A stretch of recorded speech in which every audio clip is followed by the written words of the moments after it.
വെറുതെ ഒരു ഫലിതം പറഞ്ഞുകൊണ്ട് ചിന്തയിലേക്ക് കിടക്കാം. ഫലിതം ധ്യാനവുമായി ബന്ധപ്പെട്ടല്ല, നിങ്ങൾ ചുമ്മാ അറിയാൻ വേണ്ടിയിട്ട്.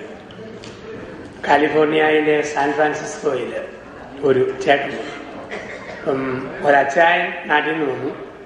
എയർപോർട്ടിൽ ഇറങ്ങിയപ്പം സാൻ ജോസ് എന്ന് എഴുതി, പക്ഷേ സാൻ ഹോസെ എന്ന് പറയുന്നത്. അപ്പം ചോദിച്ചു മോളോട്, എന്നാടി മോളെ സാൻ ഹോസെ?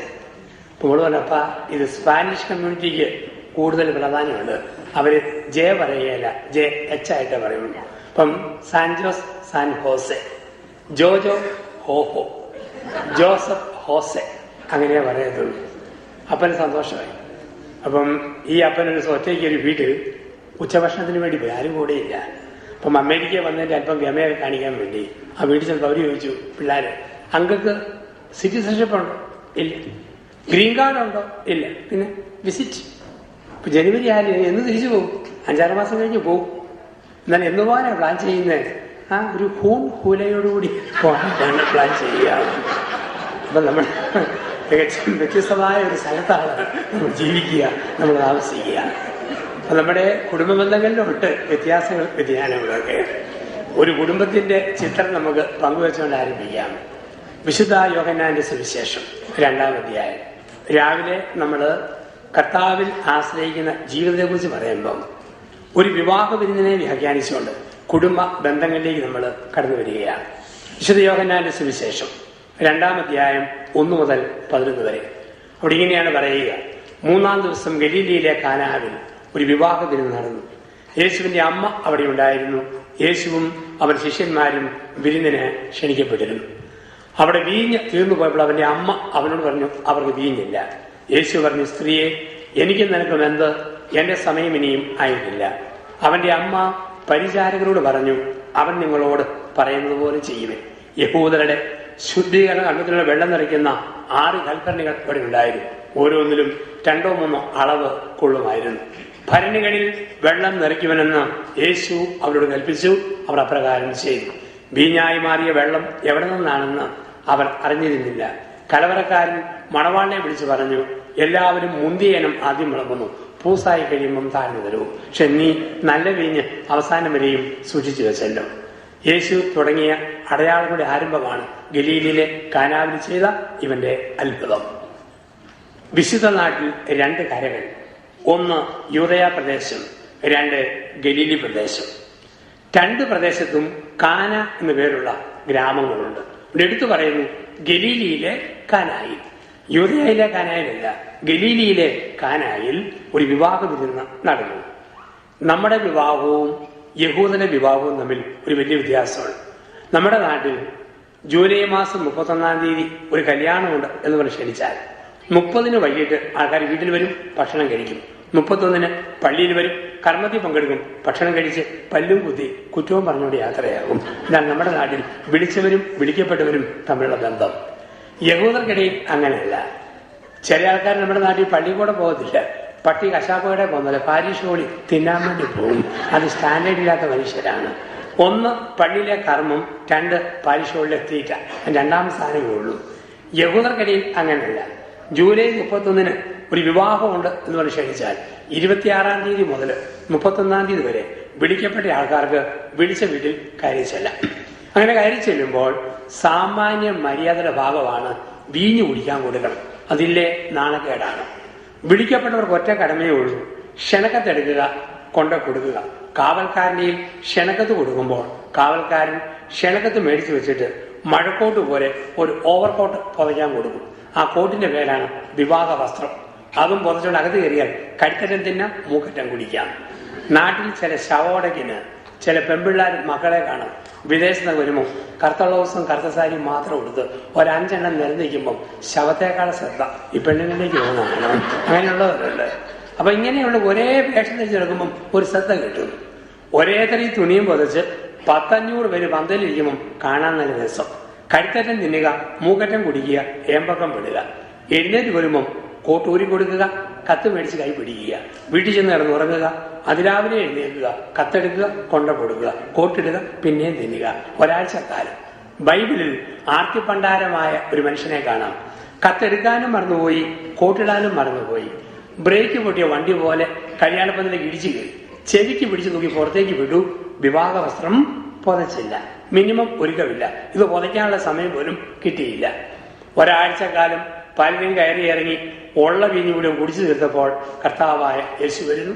അവൻ വന്നപ്പോൾ ക്രിസ്തു മാത്രമല്ല, വിളിക്കാത്ത കുറെ പേര് കാണാൻ വേണ്ടി കൂടെ വന്നു.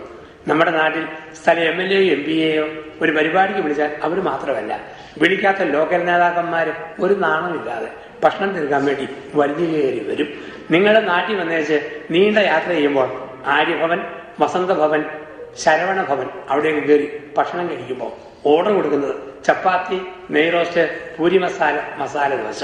പക്ഷെ ഓർഡർ കൊടുക്കാത്തൊരു വയ്യാവേലി ഒരു നാണമില്ലാതെ വലിഞ്ഞു കയറി വരും. തൊളവട എന്ന് പറയുന്ന ഉഴുന്നുവട. പിന്നെ മര്യാദ ഉള്ളതുകൊണ്ട് അവന്റെ മോന്തയ്ക്ക് തെളിയല്ല, നമ്മൾ തിന്നിട്ട് പോരും.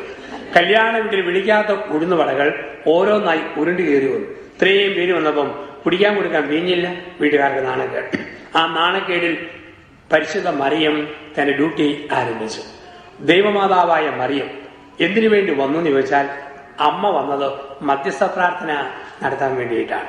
2016 വർഷം മുമ്പ് മറിയത്തിന്റെ ആദ്യത്തെ മധ്യസ്ഥ പ്രാർത്ഥന, മോനെ കുടുംബത്തിന് വീഞ്ഞ് തീർന്നുപോയി.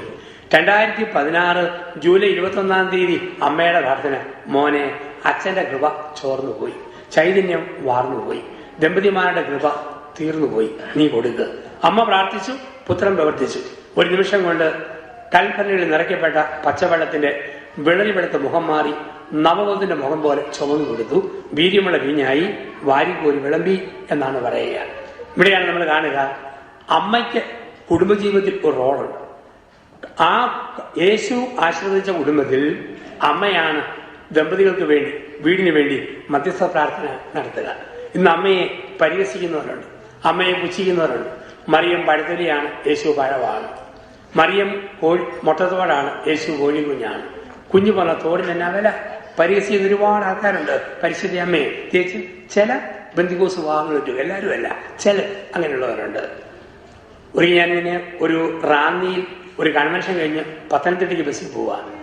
എൻ്റെ അടുത്ത് ബന്ധികോസ് പാസ്റ്റർ വന്നിരുന്നു. എന്നെ നോക്കിയിട്ട് ചോദിച്ചു, എന്നാ സഭയിലെ അച്ഛനാ? ഞാൻ പറഞ്ഞു, കത്തോലിക്ക സഭയിലെ അച്ഛൻ. പിന്നെ കറുത്ത വെള്ള കണ്ടിടാൻ. ഞാൻ പറഞ്ഞു, നിങ്ങളുടെ വർഗത്തെ കാണുന്ന എനിക്ക് ആമർഷമാണ്. കരിങ്കൊടിക്ക് വരെ ലോകം തന്നെ അയച്ച് ഞാനിങ്ങനെ ഇട്ടിരിക്കുകയാണ്. ഉടനെ വെച്ചാൽ അറിയത്തില്ലാണ്ട് ചോദിച്ചതാ. ഞാൻ പറഞ്ഞു, ഞങ്ങൾ ധ്യാനിപ്പിക്കുന്ന അച്ഛന്മാരാണ്. എപ്പോഴും വണ്ടി യാത്രയാകുമ്പോൾ പൊടി പറ്റി കുപ്പായം മുഷിഞ്ഞു പോകും. അതുകൊണ്ട് അലക്ക് ലാഭിക്കാൻ ഈ നിറത്തിലൊരെണ്ണം തയ്ച്ചങ്ങ് ഇട്ടിരിക്കുന്നതാണ്. ഉടനെ ചോദിച്ചു, അയ്യോ കത്തോലിക്കാച്ചനല്ലേ അത്? എങ്ങനെ അച്ഛാ മറിയം പ്രസവിച്ചിട്ടും കന്യകയായിട്ടിരിക്കുന്നത്? എന്ന് വെച്ചാൽ അവന്റെ കഞ്ഞിപ്രശ്നമല്ലേ, അതറിയേണ്ട എന്ത് കാര്യമാണ്? മര്യാദ ഇന്നെന്റെ വായി കോലിട്ട് കുത്തുക, വേണ്ടാത്ത കേൾക്കാതെ. ഞാൻ പറഞ്ഞു, മാതാവിന്റെ കന്യാത്വം ദൈവവും മാതാവോട് നോക്കിക്കോളും. പാസ്റ്റർ ഇങ്ങേരുടെ സഭയിലെ ചെറുപ്പക്കാരി പെണ്ണുങ്ങളുടെ കന്യാത്വം കളയാതെ സൂക്ഷിച്ച് ജീവിച്ചാൽ ധാരാളം ആൾക്കാരുണ്ട് നമ്മുടെ സമൂഹത്തില് അമ്മയെ പരിഹസിക്കുന്നവര്. ഇവിടെയാണ് പരിശുദ്ധ മറിയം നമുക്ക് വേണ്ടി മധ്യസ്ഥ പ്രാർത്ഥന നടത്തുകയാണ്. അമ്മയുടെ ആദ്യത്തെ മധ്യസ്ഥ പ്രാർത്ഥനയിൽ പച്ചവെള്ളത്തെ പുത്രൻ വീഞ്ഞാക്കി മാറ്റി. ഓരോ അച്ഛനോടും പറയുന്ന എന്താ? ശുശ്രൂഷയ്ക്ക് പോകൊള്ളുക. ഒരു കഴിവും വേണ്ട, ഒരു സാമർത്ഥ്യം വേണ്ട. അച്ഛൻ വെറും പച്ചവെള്ളം പോലെ സഭയിലേക്ക് ഇറങ്ങിയാൽ മതി. മാതാവിന്റെ മധ്യസ്ഥ പ്രാർത്ഥിച്ചിട്ട് പച്ചവെള്ളമായ അച്ഛനെ മറിയം വീര്യമുള്ള വീഞ്ഞാക്കി മാറ്റും. എന്നെ മാറ്റും, നിങ്ങളെ മാറ്റും, ദമ്പതികളെ മാറ്റും. അമ്മയുള്ള വണക്കം അതാണ്. സഭയുടെ പരിശുദ്ധ പാരമ്പര്യവും ഇത് തന്നെയാണ്. ഇതിന്റെ പശ്ചാത്തലം കൂടി ഓർത്തോണം. യഹൂദർക്കിടയിൽ ഒരാചാര രീതിയുണ്ട്. അവിടെയാണ് ബൈബിൾ നമ്മൾ കാണേണ്ടത്. അവരുടെ രീതി പ്രകാരം ഒരു സ്ത്രീ പ്രസവിച്ചത് പെൺകുട്ടിയാണെങ്കിൽ അവൾ ഉണ്ടാകുന്നതെന്ന് അപ്പനും അമ്മയും കൂടി അവക്ക് വേണ്ടി ഒരു ഭരണി വീഞ്ഞ് എടുത്തു വെക്കുന്ന യഹൂദ പാരമ്പര്യം. ഒരു പെൺകൊച്ചുണ്ടാകുമ്പോൾ ഒരു ഭരണി വീഞ്ഞ് അപ്പനും അമ്മയും കൂടി പെൺകൊച്ചിന് വേണ്ടി എടുത്തു വെക്കും. തട്ടുംപുറത്തോ പത്താഴത്തിലോ. കാശ് കൂടുതലാണോ മുഴുത്ത ഭരണി, കുറവാണോ ഇടത്തരം ഭരണി, പാവങ്ങളാണോ കൊച്ചു ഭരണി. ഓരോ ജന്മദിനത്തിലും ഓരോ ഭരണി വീഞ്ഞ്. യഹൂദ പെണ്ണിന്റെ കല്യാണം നടക്കുന്നത് 13-ാം വയസ്സിലാണ്. അന്ന് 13 ഭരണി വീഞ്ഞ് ഇവക്ക് വേണ്ടി ഒരുക്കി വെച്ചിരിക്കും. ഏറ്റവും വീര്യമുള്ളത് 13 വർഷം പഴക്കമുള്ള 1-ാം ജന്മദിനത്തിലെ വീഞ്ഞാണ്. ചെറുക്കന്റെ വീട്ടുകാർക്ക് വിളമ്പുന്നത് 13 വർഷം പഴക്കമുള്ള വീഞ്ഞ്. അതാണ് മുന്തിയനം എന്ന് പറയുക. അതാണ് തീർന്നുപോയത്. കർത്താവ് പച്ചവെള്ളത്തെ ആശീർവദിച്ചപ്പോൾ 13 വർഷം പഴക്കമുള്ള വീഞ്ഞിനേക്കാൾ വീര്യമുള്ളതായി മാറി അവൻ ആശീർവദിച്ച ജലം. ഇതാണ് അവിടെ വിളമ്പുക. അവിടെയാണ് കല്യാണപ്പന്തൽ. ഇതാണ് പശ്ചാത്തലം. ഇവിടെയാണ് കല്യാണപ്പന്തലിൽ കലവറക്കാരൻ ചോദിക്കുന്നു, എല്ലാവരും മുന്തിയനം ആദ്യം വിളമ്പുന്നു, ഭൂസാമം താഴ്ന്ന തരവും. നമ്മുടെയൊക്കെ നാട്ടിൽ പണ്ട് ബാർ ഹോട്ടൽ കേരളത്തിൽ ഉണ്ടായിരുന്ന ഒരു കാലഘട്ടത്തിൽ അന്ന് ബാർ ഹോട്ടലിൽ ചെല്ലുമ്പം 2 സ്ഥലമാണ്. ഒന്ന് സ്റ്റാൻഡേർഡ് ആൾക്കാർ ഇരുന്ന് കുടിക്കുന്ന സ്ഥലം, മറ്റൊന്ന് ചില ആൾക്കാർ ഓടി വന്ന് കുടിക്കുന്ന തെണ്ടി ബാർ എന്ന് പറയുന്ന ഒരു ബാർ ഉണ്ടായിരുന്നു. അവിടെ ഏത് മട്ട് കലക്കി കൊടുത്താലും ഉഗ്രനെന്നും പറഞ്ഞ് ആൾക്കാർ കുടിച്ചിട്ട് പോകും. അപ്പൊ ആദ്യമേ നല്ലത് വിളമ്പും, ലഹരി ഒഴിച്ച് കഴിയുമ്പം താഴ്ന്നു തരവും. എല്ലാ ജീവിതത്തിലും അങ്ങനെ. അച്ഛന്മാരും അങ്ങനെ പട്ടം കിട്ടി ആദ്യ കാലങ്ങളിൽ പുത്തൻ അച്ഛന്മാരും മറ്റും കുർബാന എത്തിയെന്ന കണ്ടാൽ തോന്നും ഈ കക്ഷിയായിരിക്കും വിശുദ്ധ കുർബാന സ്ഥാപിച്ചയാള്. നീട്ടി കുറുക്കി പരത്തി ഏകനടിച്ച് ബലിയർപ്പിക്കുന്ന അച്ഛന്മാരെ കാണാം. പുത്തൻ അച്ഛന്മാരും മറ്റും ആശീർവാദം കൊടുക്കുന്ന കണ്ടാൽ കുരിശിന്റെ നീളം പരലോകം മുതൽ പാതാളം വരെയാണ്. എന്തോരം നീളമാ! 10-15 വർഷം കഴിഞ്ഞ് അച്ഛൻ ആശീർവാദം കൊടുക്കുന്ന കണ്ടാൽ പൂച്ച മണ്ണ് മതി വരെ. വീര്യം പോയി ലഹരി പോയി. എല്ലാ ജീവിതാവശ്യത്തിലും നല്ലത് ആദ്യം വിളമ്പും, ലഹരി പിടിച്ച് കഴിയുമ്പോൾ കാരണം വിളമ്പും. ആദ്യം നല്ലത് കൊടുക്കും. അത് കുടുംബത്തിലും അങ്ങനെയല്ലേ? കുടുംബത്തിലും അങ്ങനെ. കല്യാണം കഴിയുന്നു, 1-ാം വർഷം ഭാര്യ പറഞ്ഞുകൊണ്ട് കിടക്കുന്നു, ഭർത്താവ് കേട്ടുകൊണ്ട് കിടക്കുന്നു. 2-ാം വർഷം ഭർത്താവ് പറഞ്ഞുകൊണ്ട് കിടക്കുന്നു, ഭാര്യ കേട്ടുകൊണ്ട് കിടക്കുന്നു. 3-ാം വർഷം രണ്ടുപേരും ഒരുമിച്ച് പറഞ്ഞുകൊണ്ടിരിക്കുന്നു, നാട്ടുകാർ കേട്ടുകൊണ്ടിരിക്കുന്നു. വീര്യം പോയി, ലഹരി പോയി. ആദ്യകാല വീര്യം പോയി. ഒരുത്തൻ ബാർബർ ഷാപ്പിൽ ചെന്നിട്ട് പറഞ്ഞു, ബാർബറോട്, ബാർബർ എന്റെ മുടി ഒന്ന് വെട്ടണം. ബാർബർ വെച്ച് എങ്ങനെ വേണം? അംബ്രല്ല കട്ടിങ് ആണോ, മഷ്റൂം കട്ടിങ് ആണോ, പറ്റ വെട്ടണോ, എങ്ങനെ വെട്ടണം? അവൻ അന്നും വേണ്ട, ഭാര്യയ്ക്ക് പിടിക്കാൻ നീളമില്ലാതെ വെട്ടുന്ന വേഷമാണ്. കാരണം ലോകവും കുടുംബത്തിന്റെ പോക്ക് കിടക്കുന്നത്. ആദ്യകാലത്ത് നല്ല ലഹരി, നല്ല വീര്യം, പിന്നീട് അവസരം വരിക അല്ലേ? മാരേജ് ബ്യൂറോയിലേക്ക് ഫോൺ കോൾ വരുന്നു. ഇപ്പം മാരേജ് ബ്യൂറോയിലേക്ക് ഇപ്പം കമ്പ്യൂട്ടർ മറുപടി ഇപ്പം ചോദിച്ചു, if you want A beautiful lady press 1. If you want a religious minded lady, press 2. If you want a society lady, press 3. ഓരോന്നും ഇങ്ങനെ ഞെക്കാൻ പറയാം. 1 ഞെക്കുക, 2 ഞെക്കുക, 3 ഞെക്കുക. If you want to direct conversation, press 4. 4 പിടിച്ച് അമക്കി. അപ്പം അവിടെ ചോദിച്ചു, വെൽക്കം ടു മാരേജ് ബ്യൂറോ, എന്താണ് ചെയ്യേണ്ടത്? അപ്പം സംസാരിക്കാൻ തുടങ്ങി. അന്നേരം പറഞ്ഞു, 2ാം കല്യാണത്തിന് വേണ്ടിയാണ്. ഞാൻ എവിടെ ഞെക്കേണ്ടിയെന്ന് ചോദിച്ചു. ഞാൻ പറഞ്ഞു, ആദ്യത്തെ ഭാര്യ എന്തിയെന്ന് ചോദിച്ചു. ആദ്യത്തെ ഭാര്യ കൂടെ പഠി ശല്യത സഹിക്കാൻ പറ്റാഞ്ഞിട്ടാന്ന് പറഞ്ഞു. അതുകൊണ്ട് അങ്ങനെയാണ് അവിടെ കഴുത്തിന് ഞെക്കാൻ പറഞ്ഞു. അപ്പൊ ആദ്യം നല്ല ലഹരിയിൽ ആരംഭിച്ചു, രീതിയിൽ ആരംഭിച്ചു. പിന്നീടാണ് കൊച്ചു കൊച്ചു പ്രശ്നങ്ങളായിട്ട് ദാമ്പത്യം മറ്റും വരിക. പൊതുരീതിയിലെ ലഹരി പോകും. അപ്പൊ അങ്ങനെയുള്ള ലഹരി പോകുമ്പോൾ ഒരിക്കൽ കൂടി ലഹരി വീണ്ടും കിട്ടണം. കർത്താവായ യേശു കുടുംബത്തിന്റെ നടുക്ക് വേണം, പരിശുദ്ധ അമ്മ വശത്ത് വേണം. ആ കുടുംബത്തിലൊന്നും വീര്യമുണ്ട്, ലഹരിയുണ്ട്. യോഹന്നാന്റെ സുവിശേഷം 4 പേരുകളിൽ അറിയപ്പെടുന്നു. 1, ദ ഗോസ്പൽ ഓഫ് ലൈഫ്, ജീവന്റെ സുവിശേഷം. 2, ദ ഗോസ്പൽ ഓഫ് ലൈറ്റ്, പ്രകാശത്തിന്റെ സുവിശേഷം. 3, ദ ഗോസ്പൽ ഓഫ് അബൻഡൻസ്, സമൃദ്ധിയുടെ സുവിശേഷം. 4, the gospel of signs and wonders, അടയാളങ്ങളുടെയും അത്ഭുതങ്ങളുടെയും സുവിശേഷം. ജീവന്റെ സുവിശേഷം, പ്രകാശത്തിന്റെ സുവിശേഷം, അടയാളങ്ങളുടെ സുവിശേഷം, സമൃദ്ധിയുടെ സുവിശേഷം. ഇവിടെ യോഹന്നാൻ പഠിപ്പിക്കാൻ ആഗ്രഹിക്കുന്ന പാഠം ക്രിസ്തു ഉള്ളിടത്ത് സമൃദ്ധിയാണ്. ക്രിസ്തുവിന്റെ സാന്നിധ്യവും അമ്മയുടെ പ്രാർത്ഥനയുള്ളിടത്ത് സമൃദ്ധിയുള്ള ഒരു കുടുംബമായിട്ട് അത് മാറുന്നു. കാരണം ദൈവ സ്വഭാവമാണല്ലോ സമൃദ്ധി. പണ്ട് ഹാഗാർ ഒരു തുള്ളി വെള്ളം ചോദിച്ചപ്പോൾ ദൈവം ഒരു കിണർ കാണിച്ചു കൊടുത്തു, സമൃദ്ധി. അല്പം മഞ്ഞ ചോദിച്ചപ്പം കൊട്ടക്കണക്കിന് മഞ്ഞ ഉടഞ്ഞിട്ട് കൊടുത്തു, സമൃദ്ധി. ദൈവ സ്വഭാവമാണ്. ഒരു പൂ ചോദിച്ചാൽ പൂന്തോട്ടം. ക്രിസ്ത്യാനി ചെറുപ്പക്കാരൻ മുസ്ലിം പെണ്ണിനെ പ്രേമിച്ചു. അവന്റെ പ്രേമാനുഭവം അവ കൂട്ടുകാരോട് പറയുക. ഒരു മുസ്ലിം പെണ്ണിനെ പ്രേമിച്ചു. ഒരു പൂ ചോദിച്ചപ്പോൾ അവൾ എനിക്ക് ഒരു പൂന്തോട്ടം തന്നു. ഒരു പേജ് ചോദിച്ചപ്പോൾ അവൾ എനിക്ക് ഒരു പുസ്തകം തന്നു. അവസാനം ഞാൻ ഉമ്മ ചോദിച്ചപ്പോൾ ഉമ്മ മാത്രമല്ല ബാപ്പായും ആങ്ങളമാരും ഒക്കെ കൂടെ തന്നു. സമൃദ്ധിയാണ് കാണുക. അപ്പം തമ്പുരാനോട് ഇടപെടുമ്പോൾ ഒരു സമൃദ്ധി, ദൈവത്തോട് ഇടപെടുന്ന ജീവിതങ്ങളിൽ ഒരു സമൃദ്ധി, അവിടുത്തെ ധാരണയുടെ ഒരു സമൃദ്ധി. അതുകൊണ്ടാണ് യോഹന്നാന്റെ സുവിശേഷത്തിന്റെ അന്ത്യത്തിൽ സമൃദ്ധി, 2-ാം അധ്യായത്തിൽ വീഞ്ഞിന്റെ സമൃദ്ധി. 6 ഭരണി, 2ഓ 3ഓ കൊള്ളുന്ന 6 ഭരണി. 6 2ഓ 3ഓ എന്ന് മലയാളത്തിൽ പറഞ്ഞാൽ 75 ലിറ്റർ. 75 ലിറ്റർ കൊള്ളുന്ന 6 ഭരണി. ഒരു ഭരണി വെള്ളം കൂടെ വീഞ്ഞായാൽ സുമാറ് കല്യാണം നടക്കും. 5-6 കല്യാണം കൂടി ഒറ്റയടിക്ക് നടത്താവുന്ന വിധത്തിൽ 6 ഭരണി. 2-ൽ വീഞ്ഞിന്റെ സമൃദ്ധി, 6 അപ്പത്തിന്റെ സമൃദ്ധി, 6-ാം അധ്യായത്തിൽ 5000 അപ്പത്തിന്റെ സമൃദ്ധി, 21 153 മത്സ്യത്തിന്റെ സമൃദ്ധി. യേശു ഉള്ളിടത്തെല്ലാം സമൃദ്ധി. 2 വീഞ്ഞ്, 6 അപ്പം, 21 153 മത്സ്യങ്ങൾ. ക്രിസ്തുവിന്റെ സാന്നിധ്യം നമുക്ക് തൃപ്തി തരുന്ന ഒരു സാന്നിധ്യമാണ്. കാനായിലെ വീട്ടിൽ ഒരു വഴക്കുണ്ടായി. ആ വഴക്ക് യോഹന്നാൻ എഴുതിയിട്ടില്ല. കാരണം വഴക്ക് ബൈബിളിൽ എഴുതിയാൽ ബൈബിളിന്റെ സ്റ്റാൻഡേർഡ് മൊത്തം പോകും. അതുകൊണ്ട് യോഹന്നാൻ തന്നെ പറഞ്ഞിട്ടുണ്ട്, എല്ലാ കാര്യവും എഴുതിയിട്ടില്ല, അവൻ ദൈവപുത്രനാണെന്ന് കാണിക്കാൻ മാത്രമേ എഴുതിയിട്ടുള്ളൂ. വഴക്ക് വിട്ടിട്ടുണ്ടെന്ന് യോഹന്നാൻ തന്നെ സൂചിപ്പിച്ചിട്ടുണ്ട്. മാതാവിന്റെ അമലോത്ഭവം, പരിശുദ്ധമ്മയുടെ സ്വർഗാരോഹണം, ഇതൊന്നും ബൈബിളിൽ ആവശ്യമില്ല. കാരണം ബൈബിളിനേക്കാൾ പ്രാധാന്യം പാരമ്പര്യത്തിനുണ്ടല്ലോ. കാരണം എഴുതപ്പെട്ട ബൈബിള് പോലെ പ്രധാനപ്പെട്ടതാണ് എഴുതാത്ത പാരമ്പര്യം. അതുകൊണ്ടാണ് പൗരസ്ത്യസഭകൾ പാരമ്പര്യത്തിന് ഊന്നൽ കൊടുക്കുന്നുണ്ട്. പാരമ്പര്യം കാരണം ചില കാര്യം പാരമ്പര്യത്തിലുണ്ടേ മതി, ബൈബിളിൽ ആവശ്യമില്ല. കാരണം യോഹന്നാൻ തന്നെ പറഞ്ഞു, എല്ലാം എഴുതിയിട്ടില്ല, ദൈവത്തിനാണെന്ന് കാണിക്കാനുള്ള മാത്രമേ എഴുതിയിട്ടുള്ളൂ. അപ്പൊ ചിലത് പാരമ്പര്യത്തിന്റെ ഭാഗമായിട്ട് ഇതിലേക്ക് കടന്നു വരും. വഴക്കുണ്ടായി. എന്താണ് വഴക്കിന്റെ കാരണമെന്ന് ഞാൻ തന്നെ ആലോചിച്ച് കണ്ടുപിടിച്ചിട്ടുണ്ട്. എന്താണ് വഴക്ക്? എല്ലാ കണക്കുകൂട്ടലുള്ള കല്യാണ വീട്ടിൽ വീഞ്ഞ് തീരാൻ കാരണക്കാരാര്? ഭാര്യ പറഞ്ഞു കെട്ടിയവനോട്, താൻ പിശുക്കനാന്ന് കല്യാണം കഴിഞ്ഞ് 3-ാം ദിവസം പിടികിട്ടിയതാണ്. 10 ചോദിച്ചാൽ 7:30, 5 ചോദിച്ചാൽ 3:45. ഒരു ഭാര്യ കെട്ടോട് കൊടുത്തു, കേട്ടോ പറയുന്ന കേട്ടോന്ന് പറഞ്ഞു. അപ്പം അന്ന് തൊട്ടേ ആ പിശുക്കനാ ലുപ്തനാന്ന് എനിക്ക് പിടികിട്ടിയിട്ടുണ്ട്.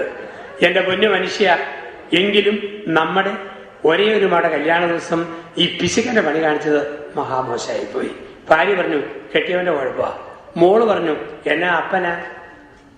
ഒരേ ഒരു മകളുടെ കല്യാണ ദിവസം അരക്കന്റെ പണി കാണിച്ചത് മഹാമോശ. മോളും പറഞ്ഞു അപ്പന്റെ കുഴപ്പ.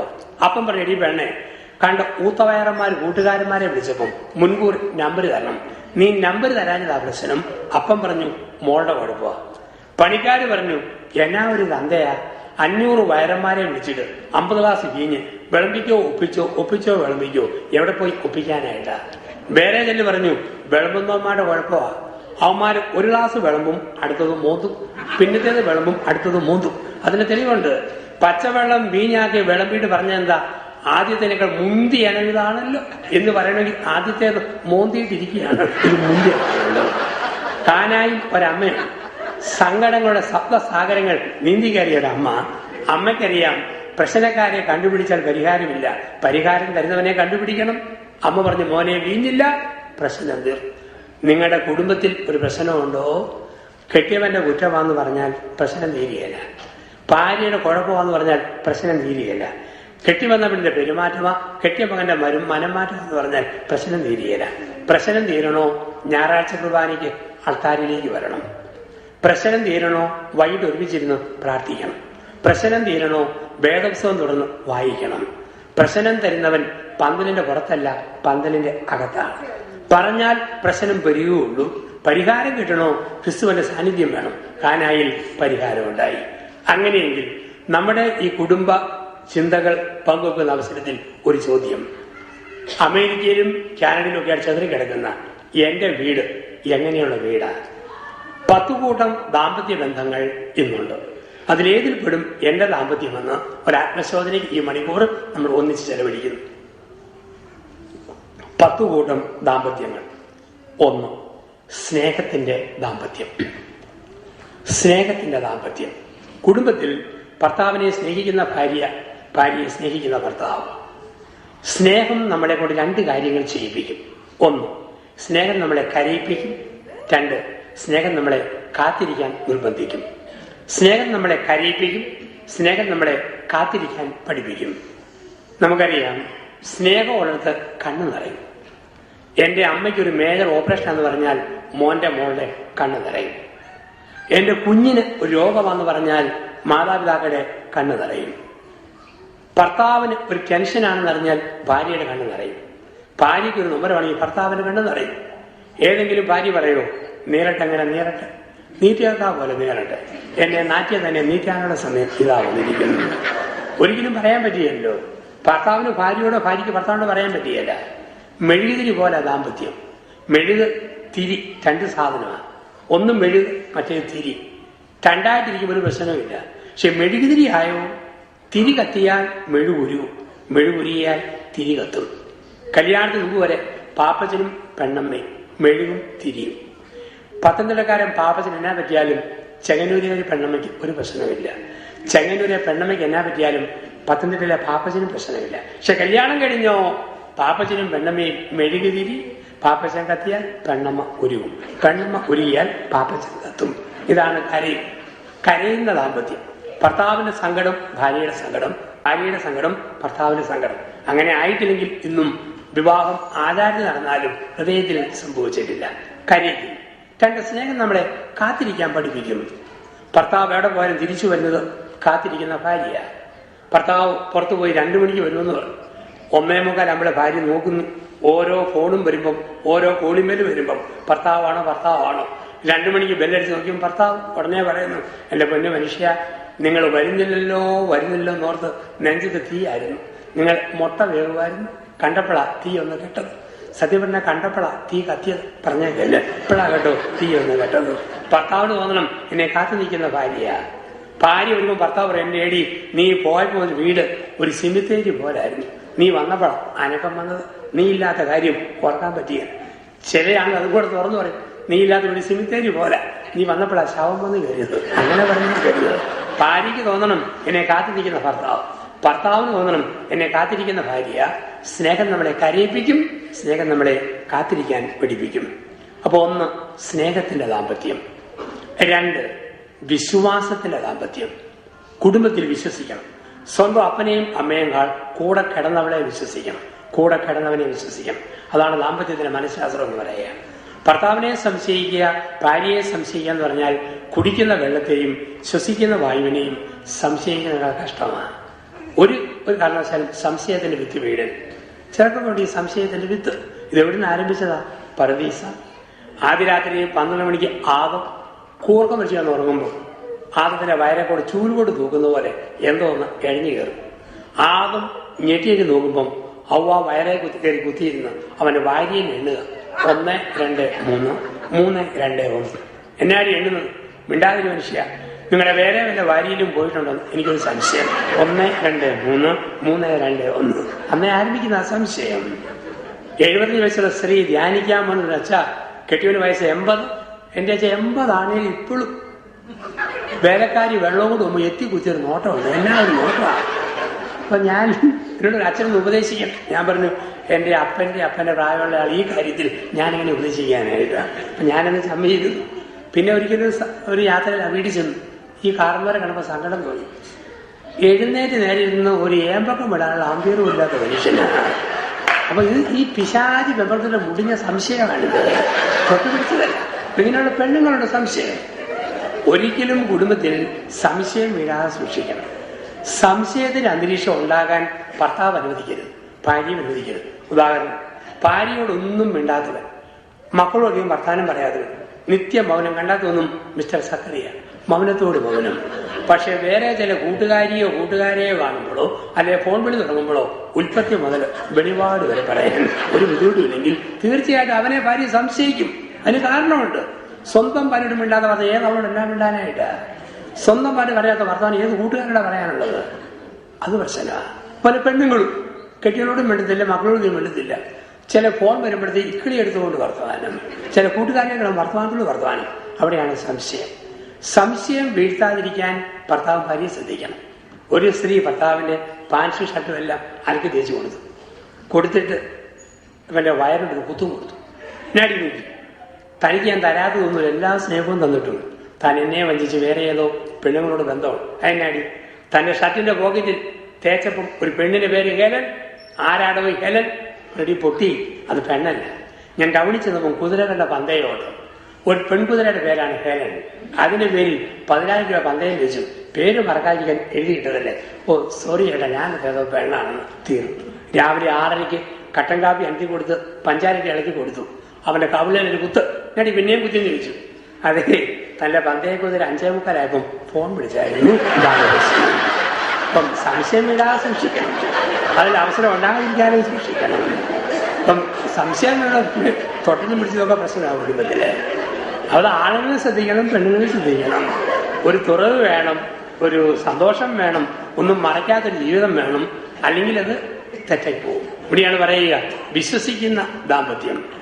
സംശയം തുടങ്ങിയ പ്രശ്നം. ഒരുത്തും പെണ്ണ് കെട്ടി നമ്മുടെ നാട്ടിൽ സുന്ദരി പെണ്ണ്, അവനത്രയും സൗന്ദര്യമില്ല, അവന് സംശയമാണ് ഇവർക്ക് വേറെ വല്ല ആൾക്കാരും ഉണ്ടോ ഇല്ലയോ, എന്നേക്കാൾ കാണാൻ കെട്ടപ്പുള്ള ആള്. അവള് കഷ്ടപ്പെട്ട് പഠിച്ച് പരീക്ഷ പാസ്സായി, അമേരിക്ക നേഴ്സായിരുന്നു. അത് കഴിഞ്ഞപ്പോഴത്തേക്ക് ഇവന് സംശയം, അമേരിക്ക വല്ല സായിപ്പന്മാരുമായിട്ട് ഇവർക്ക് പറ്റുപോലും ഉണ്ട്. എപ്പോഴും ഫോൺ വിളിയാ, എവിടെയാടി, വീട്ടിലാണോ, വണ്ടിയിലാണോ, ആശുപത്രിയിലാണോ, ചന്ദ്രേട്ടൻ എവിടാ, ഈ ചോദ്യം തന്നെ ചോദ്യം. മടുത്തു. 1 വർഷം കൊണ്ട് ഇവൾ അവനെയും പിന്നീട് ഇവിടെ കൊണ്ടുവരാൻ പറ്റി. ഒരു രാത്രി ഒരുമിച്ച് നല്ല തണുപ്പുള്ള ദിവസം പുറമെ ഇങ്ങനെ കിടക്കുക 11:45. ഇവന് സംശയം, വേറെ വല്ല ആണുങ്ങളും വിളിക്കുവോ, വല്ല അടയാളമോ ഉണ്ടോ. തിരിഞ്ഞും മറിഞ്ഞും കിടന്നു. 11:50 ഇവരുടെ ഫോണിൽ ഒരു മെസ്സേജ് വന്നു, ബ്യൂട്ടിഫുൾ എന്നൊരു മെസ്സേജ്. അവൻ അരിശമായി. രാത്രി 11 ഞാനല്ലേ പറയേണ്ടത്, ഇവൾ അഗ്ലിയാണ് ബ്യൂട്ടിഫുൾ ആണ്. തിരിഞ്ഞു കിടന്നു. 12 വീണ്ടും വരുന്നു, ബ്യൂട്ടിഫുൾ. മുടിയെ പിടിച്ച് നോക്കി സത്യം പറയടി, ഞാനല്ലാതെ ആരാടി, പാതിരാത്രി 12 മണിക്ക് എന്റെ ഭാര്യ ബ്യൂട്ടിഫുൾ മെസ്സേജ് അയക്കാൻ, സത്യം പറയടി. ഇവിടെ പൊന്നു മനുഷ്യ, ഇംഗ്ലീഷ് വായിക്കാൻ പഠിക്കും. എന്നാടി സൂക്ഷിച്ചു നോക്കിയപ്പോഴാണ് ബാറ്ററി ഫുള്ളെന്ന് എഴുതി വന്നതാണ്. ഒരു ചെറിയ വാക്ക് മതി. സംശയിച്ചോ തൊട്ടൊന്നും പിടിച്ചോ ജീവിതത്തിന്റെ പ്രശ്നമായിട്ട്.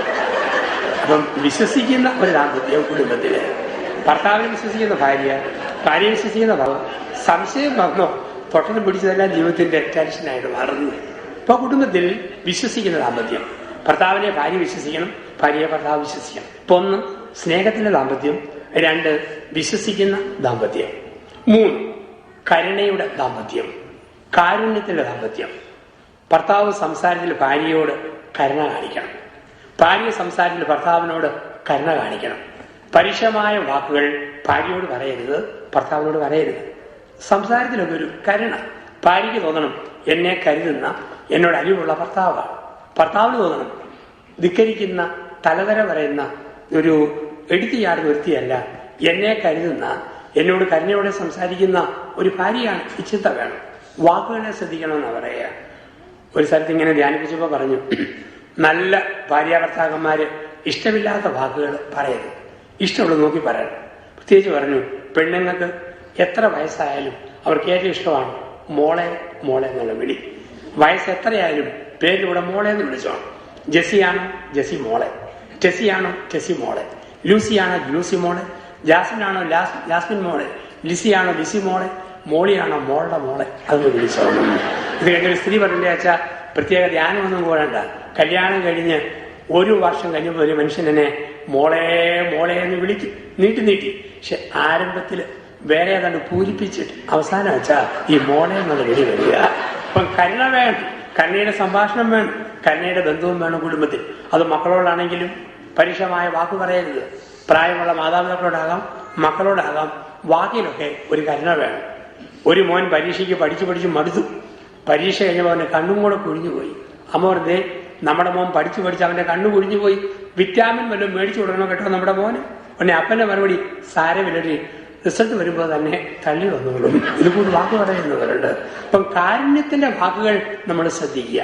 ഒരു കാര്യം ഓർക്കുക, ഭർത്താവ് കരുണയോട് ഭാര്യയോട് കരുണ കാണിച്ചില്ലേ, പിന്നെ ആരാ കാണിക്കേണ്ടത്? ഭാര്യ ഭർത്താവിനോട് കരുണ കാണിച്ചില്ലേ, പിന്നെ ആരാ കാണിക്കേണ്ടത്? നാട്ടിൽ സംഭവിക്കുന്ന സംഭവങ്ങൾ കണ്ടിട്ടുണ്ട്. ഭാര്യയ്ക്കൊരു കരുണയില്ല, കരുണ കാണിക്കുന്ന മിച്ചം തൂക്കാൻ വരുന്നവളാണ്. പിന്നെ പാതാനം കെട്ടിയവനോട് കരുണ കാണിക്കുക. പല കുടുംബ ബന്ധങ്ങൾ തകരുന്നതായിട്ട് കണ്ടിട്ടുണ്ട്. അപ്പം കാരുണ്യം എവിടെയും പ്രധാനപ്പെട്ടതാണ്. ഞാൻ ഭരണജ്ഞാനം അസീസി ധ്യാനമന്ദിരത്തിന്റെ ഡയറക്ടറായിട്ട് ഇരിക്കുന്ന കാലം. അപ്പൊ അന്ന് ഒരു വികാരിയച്ഛൻ 30 വയസ്സുള്ള യുവാവിനെയും ഒപ്പം പ്രായമുള്ള യുവതിയും കൂടി ആന്തരിക സൗഖ്യ ധ്യാനത്തിന് എന്റെ അടുക്കിലേക്ക് പറഞ്ഞയച്ചു. വികാരിയച്ഛൻ പറഞ്ഞു, അച്ഛൻ്റെ അടുത്ത് കുമ്പസാരിച്ചെന്നും കൗൺസിലിംഗ് നടത്തിയെന്നും ധ്യാനം കൂടിയെന്നും സർട്ടിഫിക്കറ്റ് തന്നാൽ മാത്രമേ ഇവന്റെ കല്യാണം വിളിച്ചു ചെല്ലുള്ളൂ, വിവാഹം നടത്തുകയുള്ളൂ. ഞാൻ ഇവനും ഇവക്കൊക്കെ മുറിയും സൗകര്യങ്ങളും ചെയ്തു കൊടുത്തു. 2ാം ദിവസം ടോയ്ലറ്റൊക്കെ ക്ലീൻ ചെയ്യുന്ന പണിക്കാരി സ്ഥിതി നോക്കുമ്പോഴുണ്ട് ഫ്ലഷ് ടാങ്കിനകത്ത് ബ്രാൻഡി കുപ്പി ഒളിച്ചു വെച്ചിട്ട് പിന്നെ എടുത്തെടുത്ത് കുടിക്കുകയാണ്. ഇവിടെ കുപ്പി എന്നെ കൊണ്ടുതന്നു. എനിക്ക് ഒരുപാട് അരിശം തോന്നി. കാരണം കല്യാണത്തിന് ഒരുങ്ങാൻ വന്നിട്ട് എന്നെയും കളിപ്പിക്കുന്നവർ. ഞാൻ പറഞ്ഞു, അവള് ധ്യാനം കൊടുത്ത് പെട്ടി എടുത്ത് പോകോളാൻ പറഞ്ഞു. പക്ഷേ അങ്ങനെ പോയാൽ കല്യാണം നടക്കുകയല്ല.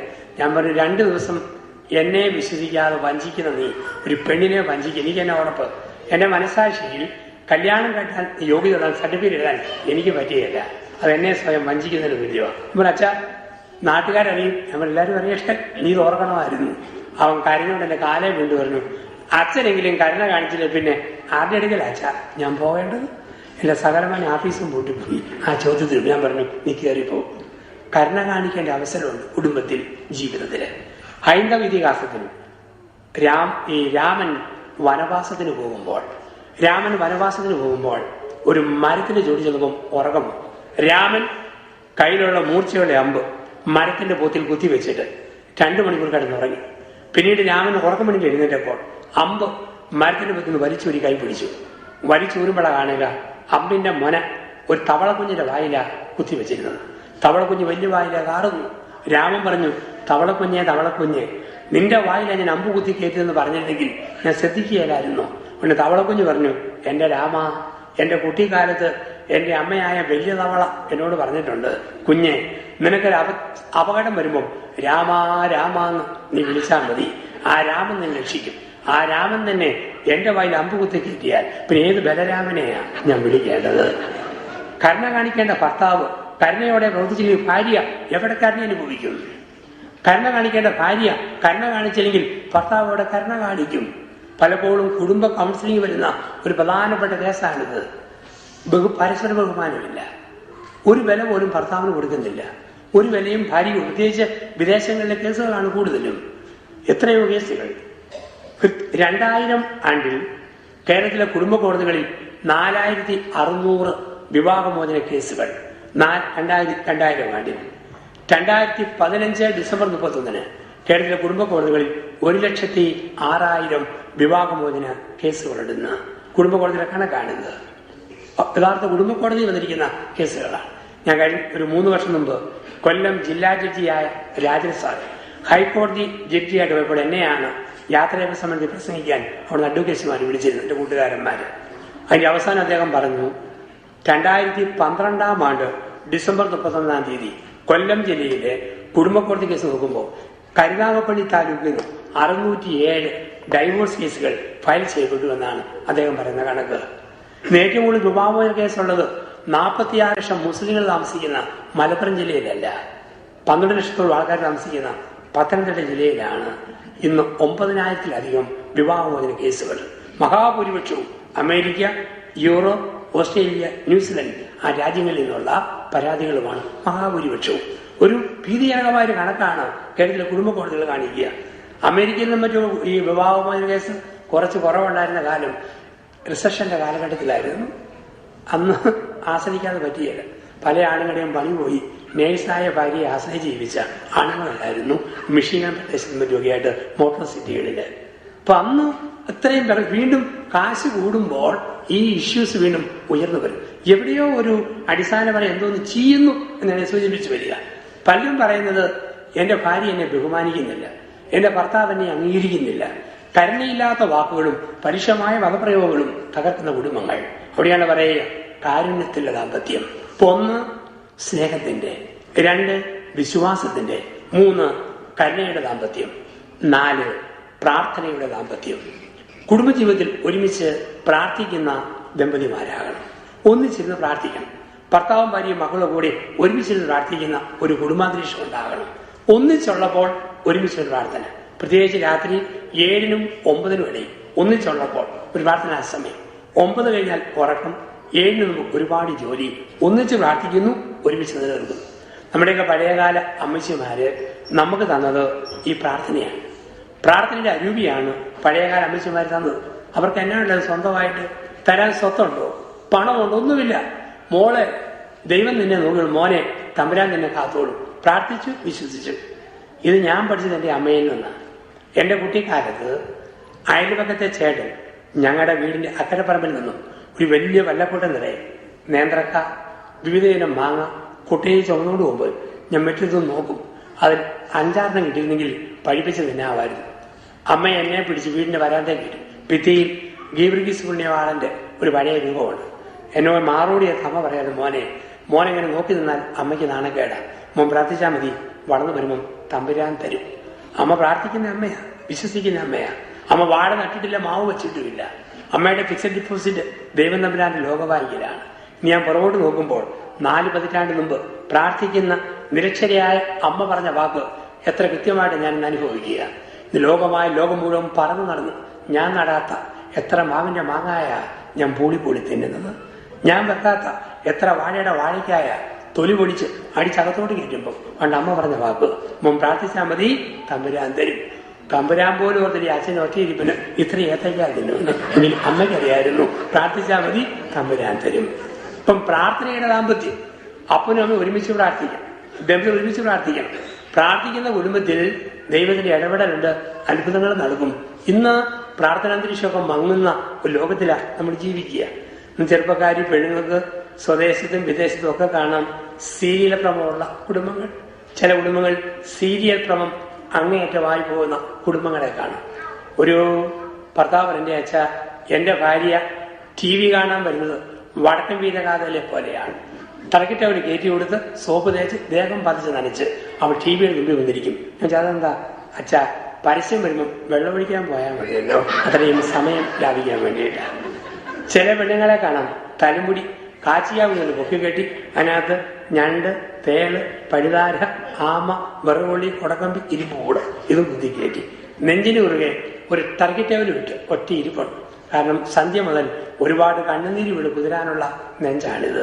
ഏഷ്യാനെറ്റ് കണ്ണുനീര്, കൈരളി കണ്ണുനീര്, സൂര്യ കണ്ണുനീര്, അങ്ങനെ കുടുംബങ്ങളുണ്ട്. അപ്പം പ്രാർത്ഥനയുടെ സമയം സീരിയലുകളും മറ്റും ഒപ്പിയെടുക്കുന്ന ഒരു കുടുംബത്തിൽ കൃപ നഷ്ടപ്പെടുകയാണ്. പ്രാർത്ഥനയ്ക്ക് ഊന്നൽ കൊടുക്കാത്ത രീതികൾ കൃപ നഷ്ടപ്പെടുന്ന കുടുംബങ്ങൾ. ഇവിടെയാണ് പറയുക, പ്രാർത്ഥിക്കുന്ന കുടുംബമാവുക. സ്നേഹത്തിന്റെ കുടുംബം, കരുണയുടെ കുടുംബം, വിശ്വസിക്കുന്ന കുടുംബം, പ്രാർത്ഥിക്കുന്ന കുടുംബം. 5, കുടുംബത്തിൽ സാമീപ്യത്തിന്റെ ദാമ്പത്യം ഉണ്ടാകണം. സാമീപ്യത്തിന്റെ ദാമ്പത്യം എന്താണ്? സാമീപ്യം ദമ്പതികൾ 3 സാമീപ്യങ്ങൾ കൊടുക്കാൻ പഠിക്കണം. ഭാര്യാഭർത്താക്കന്മാർ കൊടുക്കേണ്ട 3 സാമീപ്യങ്ങൾ. 1, ശാരീരിക സാമീപ്യം. 2, മാനസിക സാമീപ്യം. 3, ആത്മീയ സാമീപ്യം. ഇത് കൊടുക്കണം. Physical presence, mental presence and spiritual presence. 3 സാമീപ്യങ്ങൾ ദമ്പതികൾ കൊടുക്കണം. ശാരീരിക സാമീപ്യം എന്താ? ശാരീരിക സാമീപ്യം എത്ര തിരക്കും ബഹളമാണേലും ഉള്ളപ്പോൾ ഒരുമിച്ച് ഒരു മുറിയിൽ കിടക്കണം. എത്ര പിണങ്ങിയാൽ ഇവിടെ ഇഷ്ടംപോലെ മുറികളുള്ള വീടുകളും മറ്റുമൊക്കെ ഉണ്ട്. അപ്പൊ അങ്ങനെയുള്ള കുടുംബങ്ങളിൽ എത്ര പിണക്കം വന്നാലും പിണങ്ങി 2 മുറി കിടക്കരുത്. പ്രത്യേകിച്ച് മക്കളും മറ്റും കാണുന്നുണ്ടോ, ഒരു മുറിയിലേക്ക് കിടക്കാൻ കയറാവും. കുറ്റിയിട്ട് അടച്ചിട്ട് നടുക്ക് കസേര, അലമാരി ഒക്കെ പിടിച്ചു വെച്ചാലും ഒരു മുറി കിടക്കാൻ താമസിക്കാവും. ശാരീരിക സാമീപ്യം. ശരീരം അടുത്തായിരിക്കണം, അത് വളരെ പ്രധാനപ്പെട്ടതാണ്. ശരീരം അടുത്തല്ലെങ്കിൽ സാധാരണ മനസ്സകലും. അതൊരു സൈക്കോളജിയാണ്. ഉദാഹരണം, ഒരു പള്ളിയിൽ വരുന്നവരെ 2-3 ആഴ്ച കണ്ടില്ലേ തോന്നും, എവിടെ പോയി ആള് ഓർമ്മ വരും. അതുകൊണ്ടാണ് നാട്ടിലൊക്കെ ആണെങ്കിലും അടുത്ത് താമസിക്കുന്ന അകന്ന ബന്ധുക്കളോടാണ് അകലെയുള്ള അടുത്ത ബന്ധുക്കളെക്കാൾ നമുക്ക് ഇഷ്ടം തോന്നുക. നമ്മുടെ നാട്ടിൽ എന്നും മീൻ കൊണ്ടുവന്ന് മീൻകാരനെ കണ്ടില്ലേ പെണ്ണുങ്ങൾക്കൊരു സങ്കടമാണ്. കത്ത് കൊണ്ടുവന്ന് പോസ്റ്റ്മാനെ കണ്ടില്ലേ പ്രയാസമാണ്. പത്രക്കാരൻ പാൽക്കാരനെ കണ്ടില്ലേ സങ്കടമാണ്. കാരണം എന്നും കാണുന്നവരെ കണ്ടില്ലേ ഒരു സങ്കടം. തർമ്മക്കാരാണെങ്കിൽ പോലും സ്ഥിരം വരുന്ന അപ്പാപ്പനെ കണ്ടില്ലെങ്കിൽ തോന്നി എവിടെ പോയി അപ്പാപ്പൻ. ഒരു കണ്ണ് പകുതി കാഴ്ച മങ്ങി കാഴ്ചയുള്ള അപ്പാപ്പൻ തർമ്മക്കാരൻ വീടി വരും. ഇപ്പം മുതലാളി കൊച്ചമ്മ 50 വയസ്സോളം പ്രായം.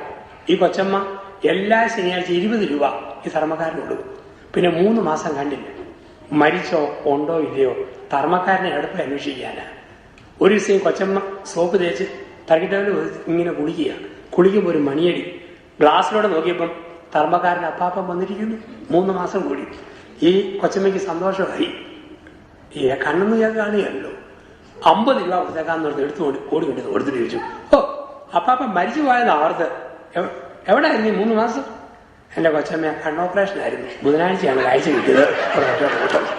അപ്പൊ എന്നും കാണുന്നവരെ കണ്ടില്ലെങ്കിൽ നമുക്ക് പ്രയാസമാണ്. ഈ കക്ഷി എവിടെ പോയി എന്ന് നമുക്കൊരു ഓർമ്മയുണ്ട്. അപ്പം ശരീരം അടുത്താണോ മനസ്സടുക്കും. കുറെ നാൾ ശരീരം വന്നു കഴിഞ്ഞാൽ ഭർത്താവില്ലാതിരിക്കാൻ ഭാര്യ പഠിക്കും, ഭാര്യ ഇല്ലാതിരിക്കാൻ ഭർത്താവും പഠിക്കും. 2, മനസ്സിന്റെ സാമീപ്യം.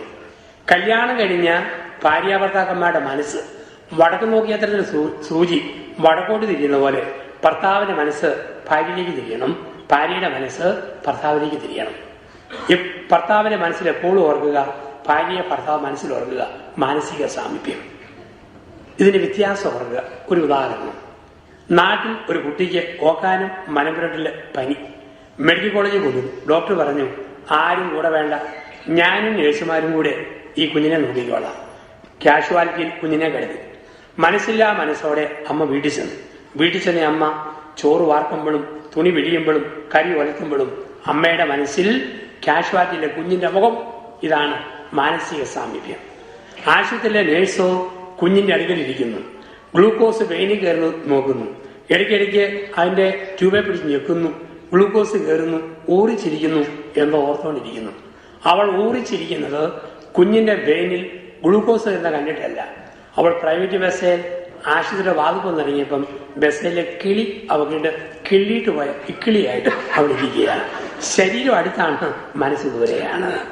ശരീരം ദൂരെയാണ്, മനസ്സടുത്തായിരിക്കണം. ദൂരെയാണ് ഭാര്യയെങ്കിലും ഭർത്താവിന് മനസ്സ് അവിടെയായിരിക്കണം. ദൂരെയാണ് ഭർത്താവെങ്കിലും ഭാര്യയുടെ മനസ്സ് അവിടെയായിരിക്കണം. മാനസിക സാമീപ്യം. 3, ആത്മീയ സാമീപ്യം. ഭർത്താവിനെ ഓർത്ത് ഭാര്യ എന്നും പ്രാർത്ഥിക്കണം, ഭാര്യ ഓർത്ത് ഭർത്താവ് എന്നും പ്രാർത്ഥിക്കണം. ഇതാണ് ആത്മീയ സാമീപ്യം. പരസ്പരം പ്രാർത്ഥിക്കുക, പ്രാർത്ഥനയിൽ ഓർക്കുക. ഈ 3 സാമീപ്യം കൊടുക്കുമ്പോൾ നിങ്ങളുടെ ശരീരത്തിൽ നിന്നും ഒരു തരംഗം ഉയരാൻ തുടങ്ങും. ഇന്ന് അതിനെക്കുറിച്ച് സയന്റിഫിക് ആയിട്ട് തെളിഞ്ഞു വരുന്നു. മനുഷ്യന്റെ ദേഹത്തുള്ള ആൽഫ, ബീറ്റ, ഡെൽറ്റ തരംഗങ്ങളെ കുറിച്ച് ഇന്ന് സയന്റിഫിക് തിയറികളുണ്ട്. 2012 ഫിസിക്സിന്റെ നോബൽ സമ്മാനം കിട്ടിയത് അറിയാം. ഫിസിക്സിന്റെ തിയറിയാണ് ന്യൂട്രിനോസ് എന്ന് പറഞ്ഞു കഴിഞ്ഞാൽ ചില ചിന്തകൾ നമ്മുടെ ദൂരങ്ങളിൽ ആ സമയത്ത് എത്തിക്കും. നമ്മുടെ പ്രസൻസ്. ന്യൂയോർക്കിലിരുന്ന് ഒരു മനുഷ്യൻ ചിന്തിച്ചത് പാരീസിലെ വ്യക്തിക്ക് ആ സമയം അനുഭവിച്ചിരുന്ന സയൻസിന്റെ തിയറി തെളിയിച്ചു വരുന്നു. ന്യൂട്രിനോ പ്രസൻസ് എന്നും പറഞ്ഞാൽ അതിന്റെയൊക്കെ ഇനി ഗവേഷണങ്ങൾ നടക്കുന്ന കാലമാണ്. ഈ 3 സാന്നിധ്യം കൊടുക്കുമ്പോൾ നിങ്ങളുടെ ദേഹത്ത് നിന്ന് തരംഗം ഉയരും. അതിന് നമ്മുടെ സാധാരണ ഭാഷ പറഞ്ഞാൽ ടെലപ്പതി. അമ്മയ്ക്കും കുഞ്ഞിനും ഇടയിൽ ഒരു ടെലപ്പതിയുണ്ട്. ഞാൻ സെമിനാരിൽ പഠിക്കുന്ന സമയത്ത് എനിക്കൊരു തലവേദനയോ പനിയോ വന്നോ, എന്റെ അമ്മയുടെ കത്ത് ഒരാഴ്ച കഴിഞ്ഞ് വരും. മോന് വല്ല ക്ഷീണമായിരുന്നു, അമ്മയ്ക്കൊരു തലവേദനയും പനിയും. 100 മൈൽ ദൂരെ ഇരിക്കുന്ന എന്റെ തലവേദനയും പനിയും 100 മൈൽ അകലെയിരിക്കുന്ന എന്റെ അമ്മയ്ക്ക് അനുഭവിക്കാൻ പറ്റുമായിരുന്നു. ടെലപ്പതി. ഭർത്താവിന്റെ മരണവാർത്ത കേട്ട ഭാര്യ വീണ് മരിക്കുന്നു, ഭാര്യയുടെ മരണവാർത്ത കേട്ട ഭർത്താവ് വീണ് മരിക്കുന്നു. ചില സമയത്ത് ചില തോന്നൽ. ഓഫീസിൽ ജോലി ചെയ്യുന്ന ഭർത്താവിന് തോന്നുക വീട്ടിൽ വരുന്ന പോയേക്കാം. ചെന്നപ്പോഴാണ് ഭാര്യ നെഞ്ചുവേദനയോടെ കിടന്ന് പൊളയുന്നു. ഭാര്യയ്ക്ക് തോന്നി ഒന്ന് വീട്ടിൽ വലിച്ചല്ല, ഭർത്താവ് തല പൊട്ടുന്ന രീതിയിൽ കിടന്ന് വേദന അനുഭവിക്കുന്നു. ഈ തോന്നൽ എവിടുന്ന് വരുന്നതാ? ടെലപ്പതി. സ്നേഹത്തിന് ടെലപ്പതി. ഞാനിങ്ങനെ നടന്നു പോകുമ്പോൾ എന്റെ കാലിൽ ഒരു മുള്ളു കൊള്ളുന്നു. കാലിൽ മുള്ളു കൊള്ളുമ്പം കൈ കെട്ടി എന്ന് പറയുമോ? കൊള്ളട്ടെ, ഒരുപാടടുത്ത് പോകുന്ന കാലല്ലേ, കൊള്ളട്ടെ, അങ്ങനെ കൊള്ളട്ടെ. മുള്ളു മാത്രമല്ല, മുള്ളാണിയും കുത്തി കയറട്ടെ. കൈ ഓടി ചെല്ലും, മുള്ളു വലിച്ചു വരും, മരുന്ന് വെച്ച് കെട്ടും. ഇതാണ് ടെലപ്പതി എന്ന് പറയുക. ഭർത്താവിന് നമ്പരം വരുമ്പോൾ ഭാര്യ അവനങ്ങനെ അനുഭവിക്കേണ്ടെന്നല്ല, അല്ലെ ഭാര്യ അങ്ങനെ സൂക്ഷിക്കേണ്ടെന്നല്ല. ടെലപ്പതി. ഒരാളുടെ ഫീലിംഗ് മറ്റൊരാളുടെ ഫീലിംഗ് ആയിട്ട് മാറും. അതിന് ഏറ്റവും വലിയ ഉദാഹരണം ഇന്ത്യൻ രാഷ്ട്രീയത്തിൽ സോണിയ ഗാന്ധി. ചരിത്രം കുറിച്ച് വച്ചിരിക്കുന്നു സോണിയയുടെ ജീവചരിത്രത്തിൽ. രാജീവ് ഗാന്ധി ശ്രീ പെരുമ്പത്തൂരിൽ മനുഷ്യബോംബ് സ്ഫോടനത്തിൽ കൊല്ലപ്പെട്ട അതേ സെക്കൻഡിൽ ഡൽഹിയിൽ ജൻപത് കൊടുക്കുന്ന സോണിയാഗാന്ധി അന്നത്തെ രാജീവിന്റെ സെക്രട്ടറി ജോർജിനോട് ഒരു ചോദ്യം ചോദിച്ചു. എന്റെ രാജീവിന് എന്തു പറ്റി? അരമണിക്കൂർ കഴിഞ്ഞ ലോക വാർത്താ മാധ്യമങ്ങൾ രാജീവിന്റെ മതവാർത്ത ടെലികാസ്റ്റ് ചെയ്തു. സോണിയയ്ക്ക് മനസ്സിലായി രാജീവിന് എന്തോ സംഭവിച്ചു. ടെലപ്പതി. ഇതാണ് ജീവിതത്തിൽ പറയുക ഒരു ഈ സാമീപ്യം കൊടുത്തു വരുമ്പോൾ ഉണ്ടാകുന്ന ഒരു ഫീലിംഗ്. കുടുംബജീവിതത്തിന്റെ വിജയത്തിന് ഏറ്റവും പ്രധാനപ്പെട്ടതാണ്. പരമാവധി അടുത്തിരിക്കാൻ പഠിക്കുക, ഒരുമിച്ചായിരിക്കുക. ചില ആളുകൾ മറ്റുമുണ്ട്, അടുത്തിരിക്കാൻ അവസരം കിട്ടിയാൽ പോലും ആ ദിവസവും അങ്ങ് ഇറങ്ങിപ്പോവും. ഒരു ഫ്രീഡേ കിട്ടിയാൽ മതി, ക്ലബ്ബായി, പള്ളിയായി, സംഘടനയായി 100 കൂട്ടങ്ങൾ വീട്ടിൽ നിന്ന് ഒരൊറ്റ പോക്കാണ്. ചിലരുണ്ട് ഫ്രീ ടൈം കിട്ടിയോ ക്ലബിലോ കൂട്ടുകാർ സംഘടനയോ കൂടി ഭൂമിയിലെ പൊട്ടന്മാരുടെ കളിയായ ചീട്ടുകളിയായിട്ട് ഒറ്റയിരിപ്പ്. ഈ ലോകത്ത് പൊട്ടന്മാരുടെ കളി എന്ന് ഏക കളി ചീട്ടുകളിയാണ്. അതിന്റെ കാരണം ഇതേ ഉള്ളൂ, പച്ചയായ കാരണം. ഒന്നിൽ പഠിക്കുന്ന കുട്ടിക്ക് പോലും അറിയാം 10 എന്ന സംഖ്യ 9നേക്കാൾ വലുതാണ്. പക്ഷെ ചീട്ടുകളി മാത്രമാണ് 9 ഇട്ട് 10നെ വെട്ടുന്ന ഏക കളി. ഇത് പൊട്ടന്മാരുടെ കളി. ഈ കളിയായിട്ട് ഇരുപടി ജീവിതത്തില്. അപ്പം അങ്ങനെയുള്ള ചില ജീവിതങ്ങളെ നമ്മൾ കണ്ടെത്തുന്നു, അങ്ങനെ മനുഷ്യരെ നമ്മൾ കണ്ടെത്തുന്നു. ഇവിടെയാണ് സാമീപ്യത്തിന്റെ ദാമ്പത്യം. ഇപ്പം 10 കൂട്ടം ദാമ്പത്യത്തിൽ 5 നമ്മൾ കണ്ടെത്തി. സ്നേഹത്തിന്റെ ദാമ്പത്യം, കരുണയുടെ ദാമ്പത്യം, പ്രാർത്ഥനയുടെ ദാമ്പത്യം, വിശ്വാസത്തിന്റെ ദാമ്പത്യം, സാമീപ്യത്തിന്റെ ദാമ്പത്യം. 6 സംതൃപ്തിയുടെ ദാമ്പത്യം. നമുക്ക് ജീവിതം ഒന്നുള്ളൂ, വിട്ടുകൊടുക്കാൻ പറ്റിയല്ല. അപ്പനെ സൂചിപ്പിച്ച് അമ്മയെ സൂചിപ്പിച്ച് ഓരോ ബന്ധുക്കാരെയും സൂചിപ്പിക്കാനൊരു ദാമ്പത്യമില്ല. പിന്നീട് ഇതിന് ആവർത്തനമില്ല. ആസ്വദിക്കാൻ ഒരു കാലമേ ഉള്ളൂ, അത് ആസ്വദിച്ച് തീരണം. അതുകൊണ്ടാണ് സംതൃപ്തി വേണം. ഭർത്താവിന്റെ മുതൽ സംതൃപ്തി, ഭാര്യയുടെ മുതൽ സംതൃപ്തി. ചേട്ടൻ മുഖം കണ്ടറിയാം സംതൃപ്തി ഉണ്ടോ ഇല്ലയോ ജീവിതത്തിൽ. പെട്ടെന്ന് തീർന്നു പോകുന്ന കാലമാണെന്ന് ഓർക്കണം. ആ കാലഘട്ടത്തിൽ ദൈവം തന്ന ജീവിതം അനുഭവിക്കണം, അത് സംതൃപ്തിയോടെ അനുഭവിക്കണം. അവരെന്നാ ഓർക്കും, ഇവരെന്നാ ഓർക്കും. അങ്ങനെ കാണിപ്പിച്ചും സൂചിപ്പിച്ചും നടന്നാൽ ഐസ്ക്രീം ചോർന്നിട്ട് ഈർക്കിരി കയ്യിലുള്ളതുപോലെ മാത്രമാകും ദാമ്പത്യം. അതുകൊണ്ടാണ് സംതൃപ്തി വേണം. എത്ര പെട്ടെന്ന് ജീവിതം. ചില മനുഷ്യരെ കണ്ടറിയാം നിരാശയാണ്, മുഖത്തോട് നോക്കുമ്പോഴറിയാം ഒരു സംതൃപ്തിയില്ല. ആന്റിയെ അങ്കിള് വീട്ടിലുണ്ടോ? ആ എപ്പം വരുമെന്നറിയാമോ? ഓ ഏമ്പക്കം വിട്ട പോലെ. ചില ദമ്പതികൾ നടന്നു പോകുന്നുണ്ട് ലബോറട്ടറിയിൽ നിന്ന് അസ്ഥികൂടം നടക്കാൻ പോണ പോലെ. കാണുന്നവര് ഷുഗറ്, കൊളസ്ട്രോൾ, പ്രഷർ ഷൂട്ടപ്പ് ചെയ്ത് അങ്ങേയറ്റമാകും. ഒരു സംതൃപ്തിയില്ല. വളരെ വേഗം കടന്നു പോകുന്ന ജീവിതമാണ്. അതുകൊണ്ടാണ് പറയുക, നമ്മുടെ ജീവിതം 10 കാലങ്ങളായി വളരെ വേഗം മുറിഞ്ഞു പോകും. തത്വചിന്തയിൽ പറയും മനുഷ്യന്റെ ആയുഷ്കാലം 10 കാലങ്ങളായി വേഗത്തിൽ മുറിഞ്ഞു പോകും. അവര് പറയും കുളി 1, കളി 10, എന്ത് 20, മുറി 30, വെറി 40, നെറി 50, ചൊറി 60, തെറി 70, ചിരി 80, കുഴി 90. വളരെ പെട്ടെന്ന് കടന്നു പോകും. എഴുതുകളിൽ വന്നവരുണ്ട് എത്ര പെട്ടെന്നാ 10-45 വർഷം കടന്നുപോയത്. എത്ര പെട്ടെന്നാ നാളുകൾ കടന്നു പോവുക, എത്ര പെട്ടെന്നാണ്.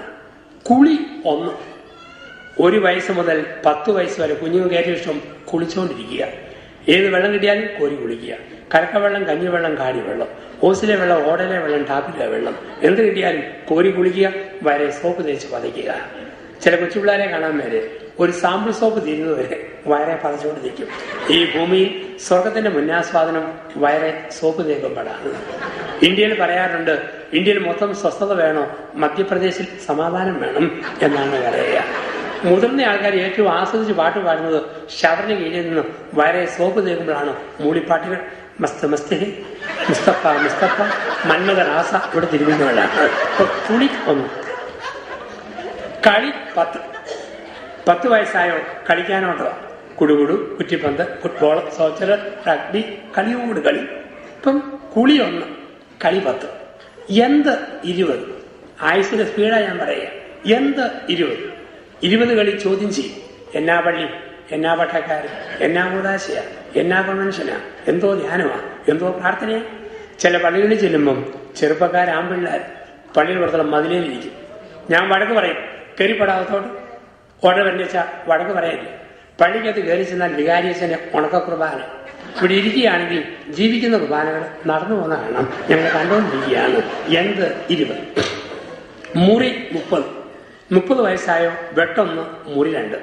ഞാനും എൻ്റെ ഭാര്യയും പറയും, ഞാനും എൻ്റെ ഭർത്താവും പറയും, ആരും ഞങ്ങളെ കൂട്ടാനും ഉടിപ്പിക്കാനും പഠിപ്പിക്കാനും നോക്കണ്ട, ഞങ്ങൾ പറയും കേട്ടോണ്ടാ മതി.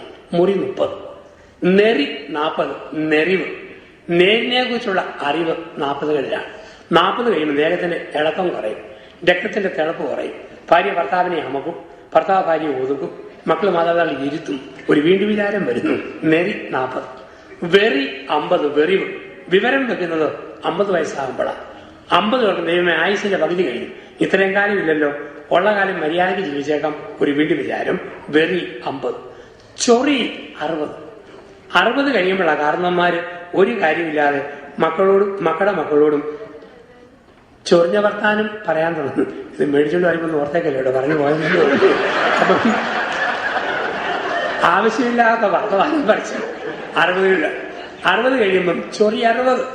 നമുക്ക് കാണാമല്ല കാരണന്മാരൊക്കെ വെറുതെ ആവശ്യമില്ലാത്ത വർത്താനം മക്കളോട് പറയുക, പിന്നെ വെറുതെ ഒരു കുത്തിയിരിക്കുക. ചൊറി 60. തെറി 70. 70കളിലാണ് കുഞ്ഞുനാളിൽ പഠിച്ചതും പിന്നെ മറന്നുപോയതുമായ കുഞ്ഞു തെറി നാക്കെ തേടി വരും. കട്ടികൂടുതല്ല, ബട്ട് മൈൽഡായിട്ട്. കോപ്പ്, കിഴങ്ങ്, മാട, കോട, തെറി 70. ചിരി 80. 80 വയസ്സായോ പിന്നെ നമ്മൾ ഒരാരും കേൾക്കരുതെന്നറിയാം. കാണുക, കുത്തിയിരിക്കുക, ചുമ്മാ ചിരിച്ചോണ്ട് മാറി മാറി പോവുക. കുഴി 90. 90 വയസ്സായ പിന്നെ മരണത്തെക്കുറിച്ചുള്ള ഓർമ്മകളാണ്. തിരിച്ച് പാട്ടും മാറും. 10 വയസ്സ് വരെ പിഞ്ചു ഹൃദയം ദേവാലയം. ഒരു 20 ആയാലും അനുരാഗവിരോചിതരായി. ഒരു 80 കഴിഞ്ഞാലോ സമയം രേഖത്തിൽ. മനുഷ്യന്റെ ആയുസ് ഇങ്ങനെ ഓടി പോകുന്നതാണ്. ഇവിടെ നമുക്ക് മറ്റുള്ളവരെ സൂപിക്കാൻ സമയമില്ല.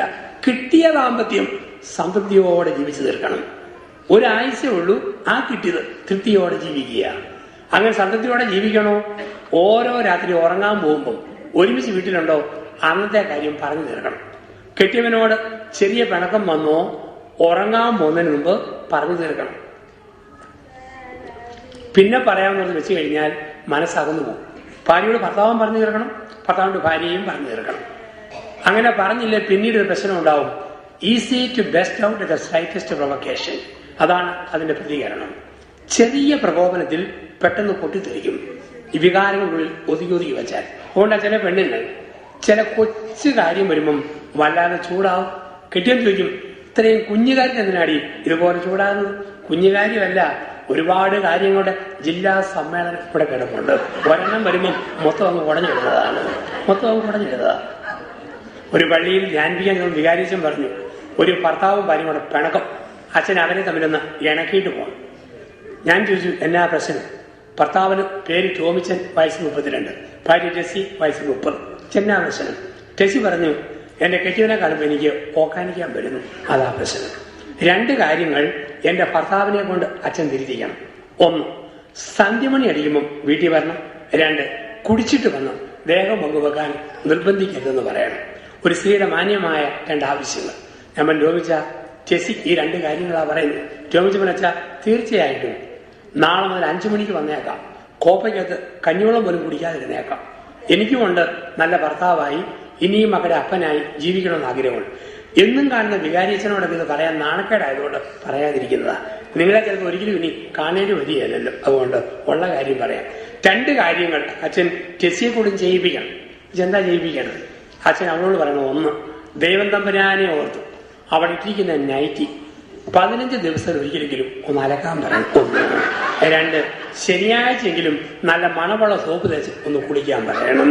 എന്റെ അച്ഛ ആ നൈറ്റിയിൽ ഇഞ്ചിയുടെ നീറ്റില് മുളകിന്റെ എരിവ്, സവോളയുടെ നാറ്റം, മത്തിയുടെ ഉളുമ്പ് മണക്കാൻ മേലാനിന്റെ അച്ഛ പൂസായിട്ട് അടുക്കി ചെല്ലുന്നത്. കൊച്ചു കാര്യം മുട്ടുസൂചി പറഞ്ഞുകൊണ്ട് എടുത്തു മാറ്റാവുന്ന പ്രശ്നം വെച്ചുകൊണ്ടിരിക്കുന്നത് പിന്നീട് ഹൃദയങ്ങൾ അകന്നു പോകുന്ന അവസ്ഥ. ഇവിടെയാണ് പറയുക, കുടുംബത്തിൽ ഒരു നന്മയുടെ അന്തരീക്ഷം വേണം, ഒരു പങ്കുവയ്ക്കലും പറച്ചിലും ഒക്കെ. അവിടെയാണ് സംതൃപ്തി എന്ന് പറയുന്നത്. തൃപ്തി. ഇപ്പൊ ചില വീട് ചെന്നാലും തൃപ്തിയില്ലാത്ത ഭാര്യയുള്ള വീടാണോ ചെന്ന് കയറുമ്പോഴറിയാം, വീടിന്റെ കിടപ്പ് കാണുമ്പോൾ അറിയാം.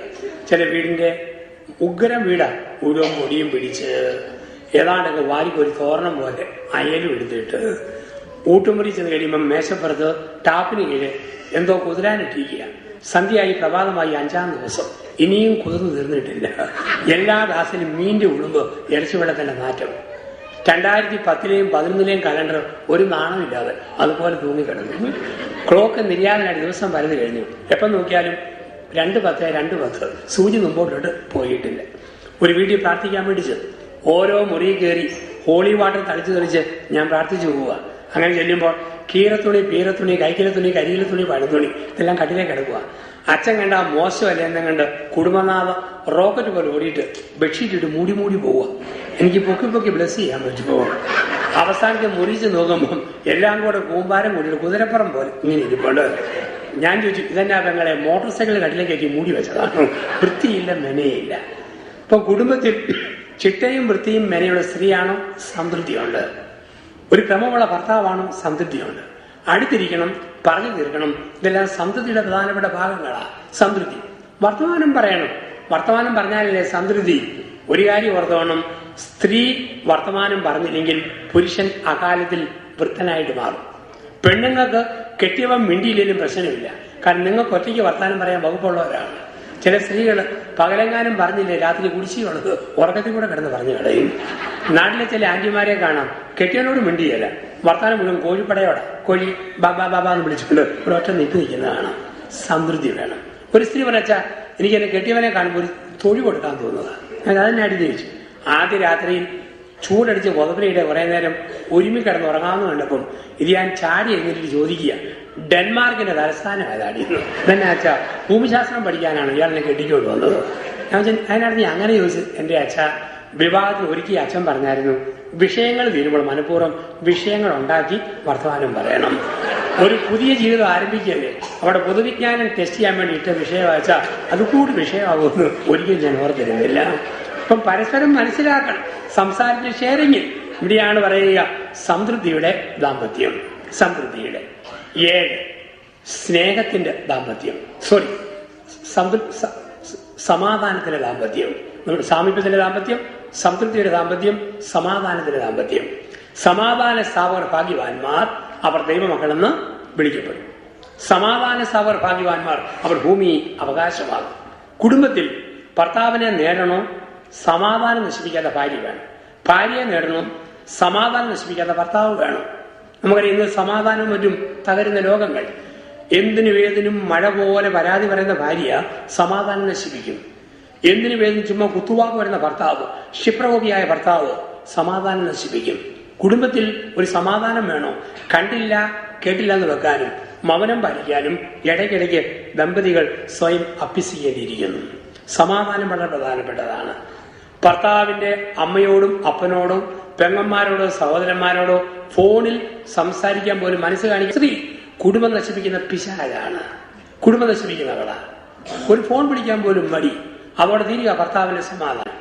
ഭാര്യയുടെ ആങ്ങളമാരോടോ അപ്പനോടോ അമ്മയോടോ സംസാരിക്കാൻ അനുവദിക്കാത്ത ഭർത്താവ് കുടുംബം നശിപ്പിക്കുന്നവനാണ്, തകർക്കുന്നത് സമാധാനമാണ്. പണ്ടൊക്കെ അമ്മായിയമ്മ മരുമകൾ ബഹളങ്ങൾ നാട്ടിലെ പ്രശ്നം. ഇന്ന് അതില്ല. കാരണം മരുമകള് ഇങ്ങ് ഈ പാട്ടുമോറിലും അമ്മായിയമ്മ അങ്ങ് തിരുവല്ലായിലുമാണ്. എങ്ങനെ പോരെടുക്കാൻ പറ്റും? ഇന്ന് പോരുകളും മറ്റും സോഷ്യൽ മീഡിയ വഴിയാണ്. സോഷ്യൽ മീഡിയ വഴി ടി വിയിൽ പ്രോഗ്രാം, നിങ്ങൾ ഇഷ്ടപ്പെട്ട അടിപൊളി ഗാനങ്ങൾ. ഒരു കൊച്ചു പെൺകുടി സീനി പ്രത്യക്ഷപ്പെടും. ഒരുപാട് ശ്രോതാക്കൾ ഇങ്ങനെ നോക്കിക്കൊണ്ടിരിക്കുന്നു. ഉടനെ മേശപ്പുറത്തെ ടെലിഫോൺ അടിച്ച് കൊച്ചു പോണ്ട്, ഹലോ ഹലോ, ആരാണിത്? ഉഷ. എവിടുന്നാ ഉഷാന്റി? അബുദാബിയിൽ. എന്നാണ് വിശേഷം?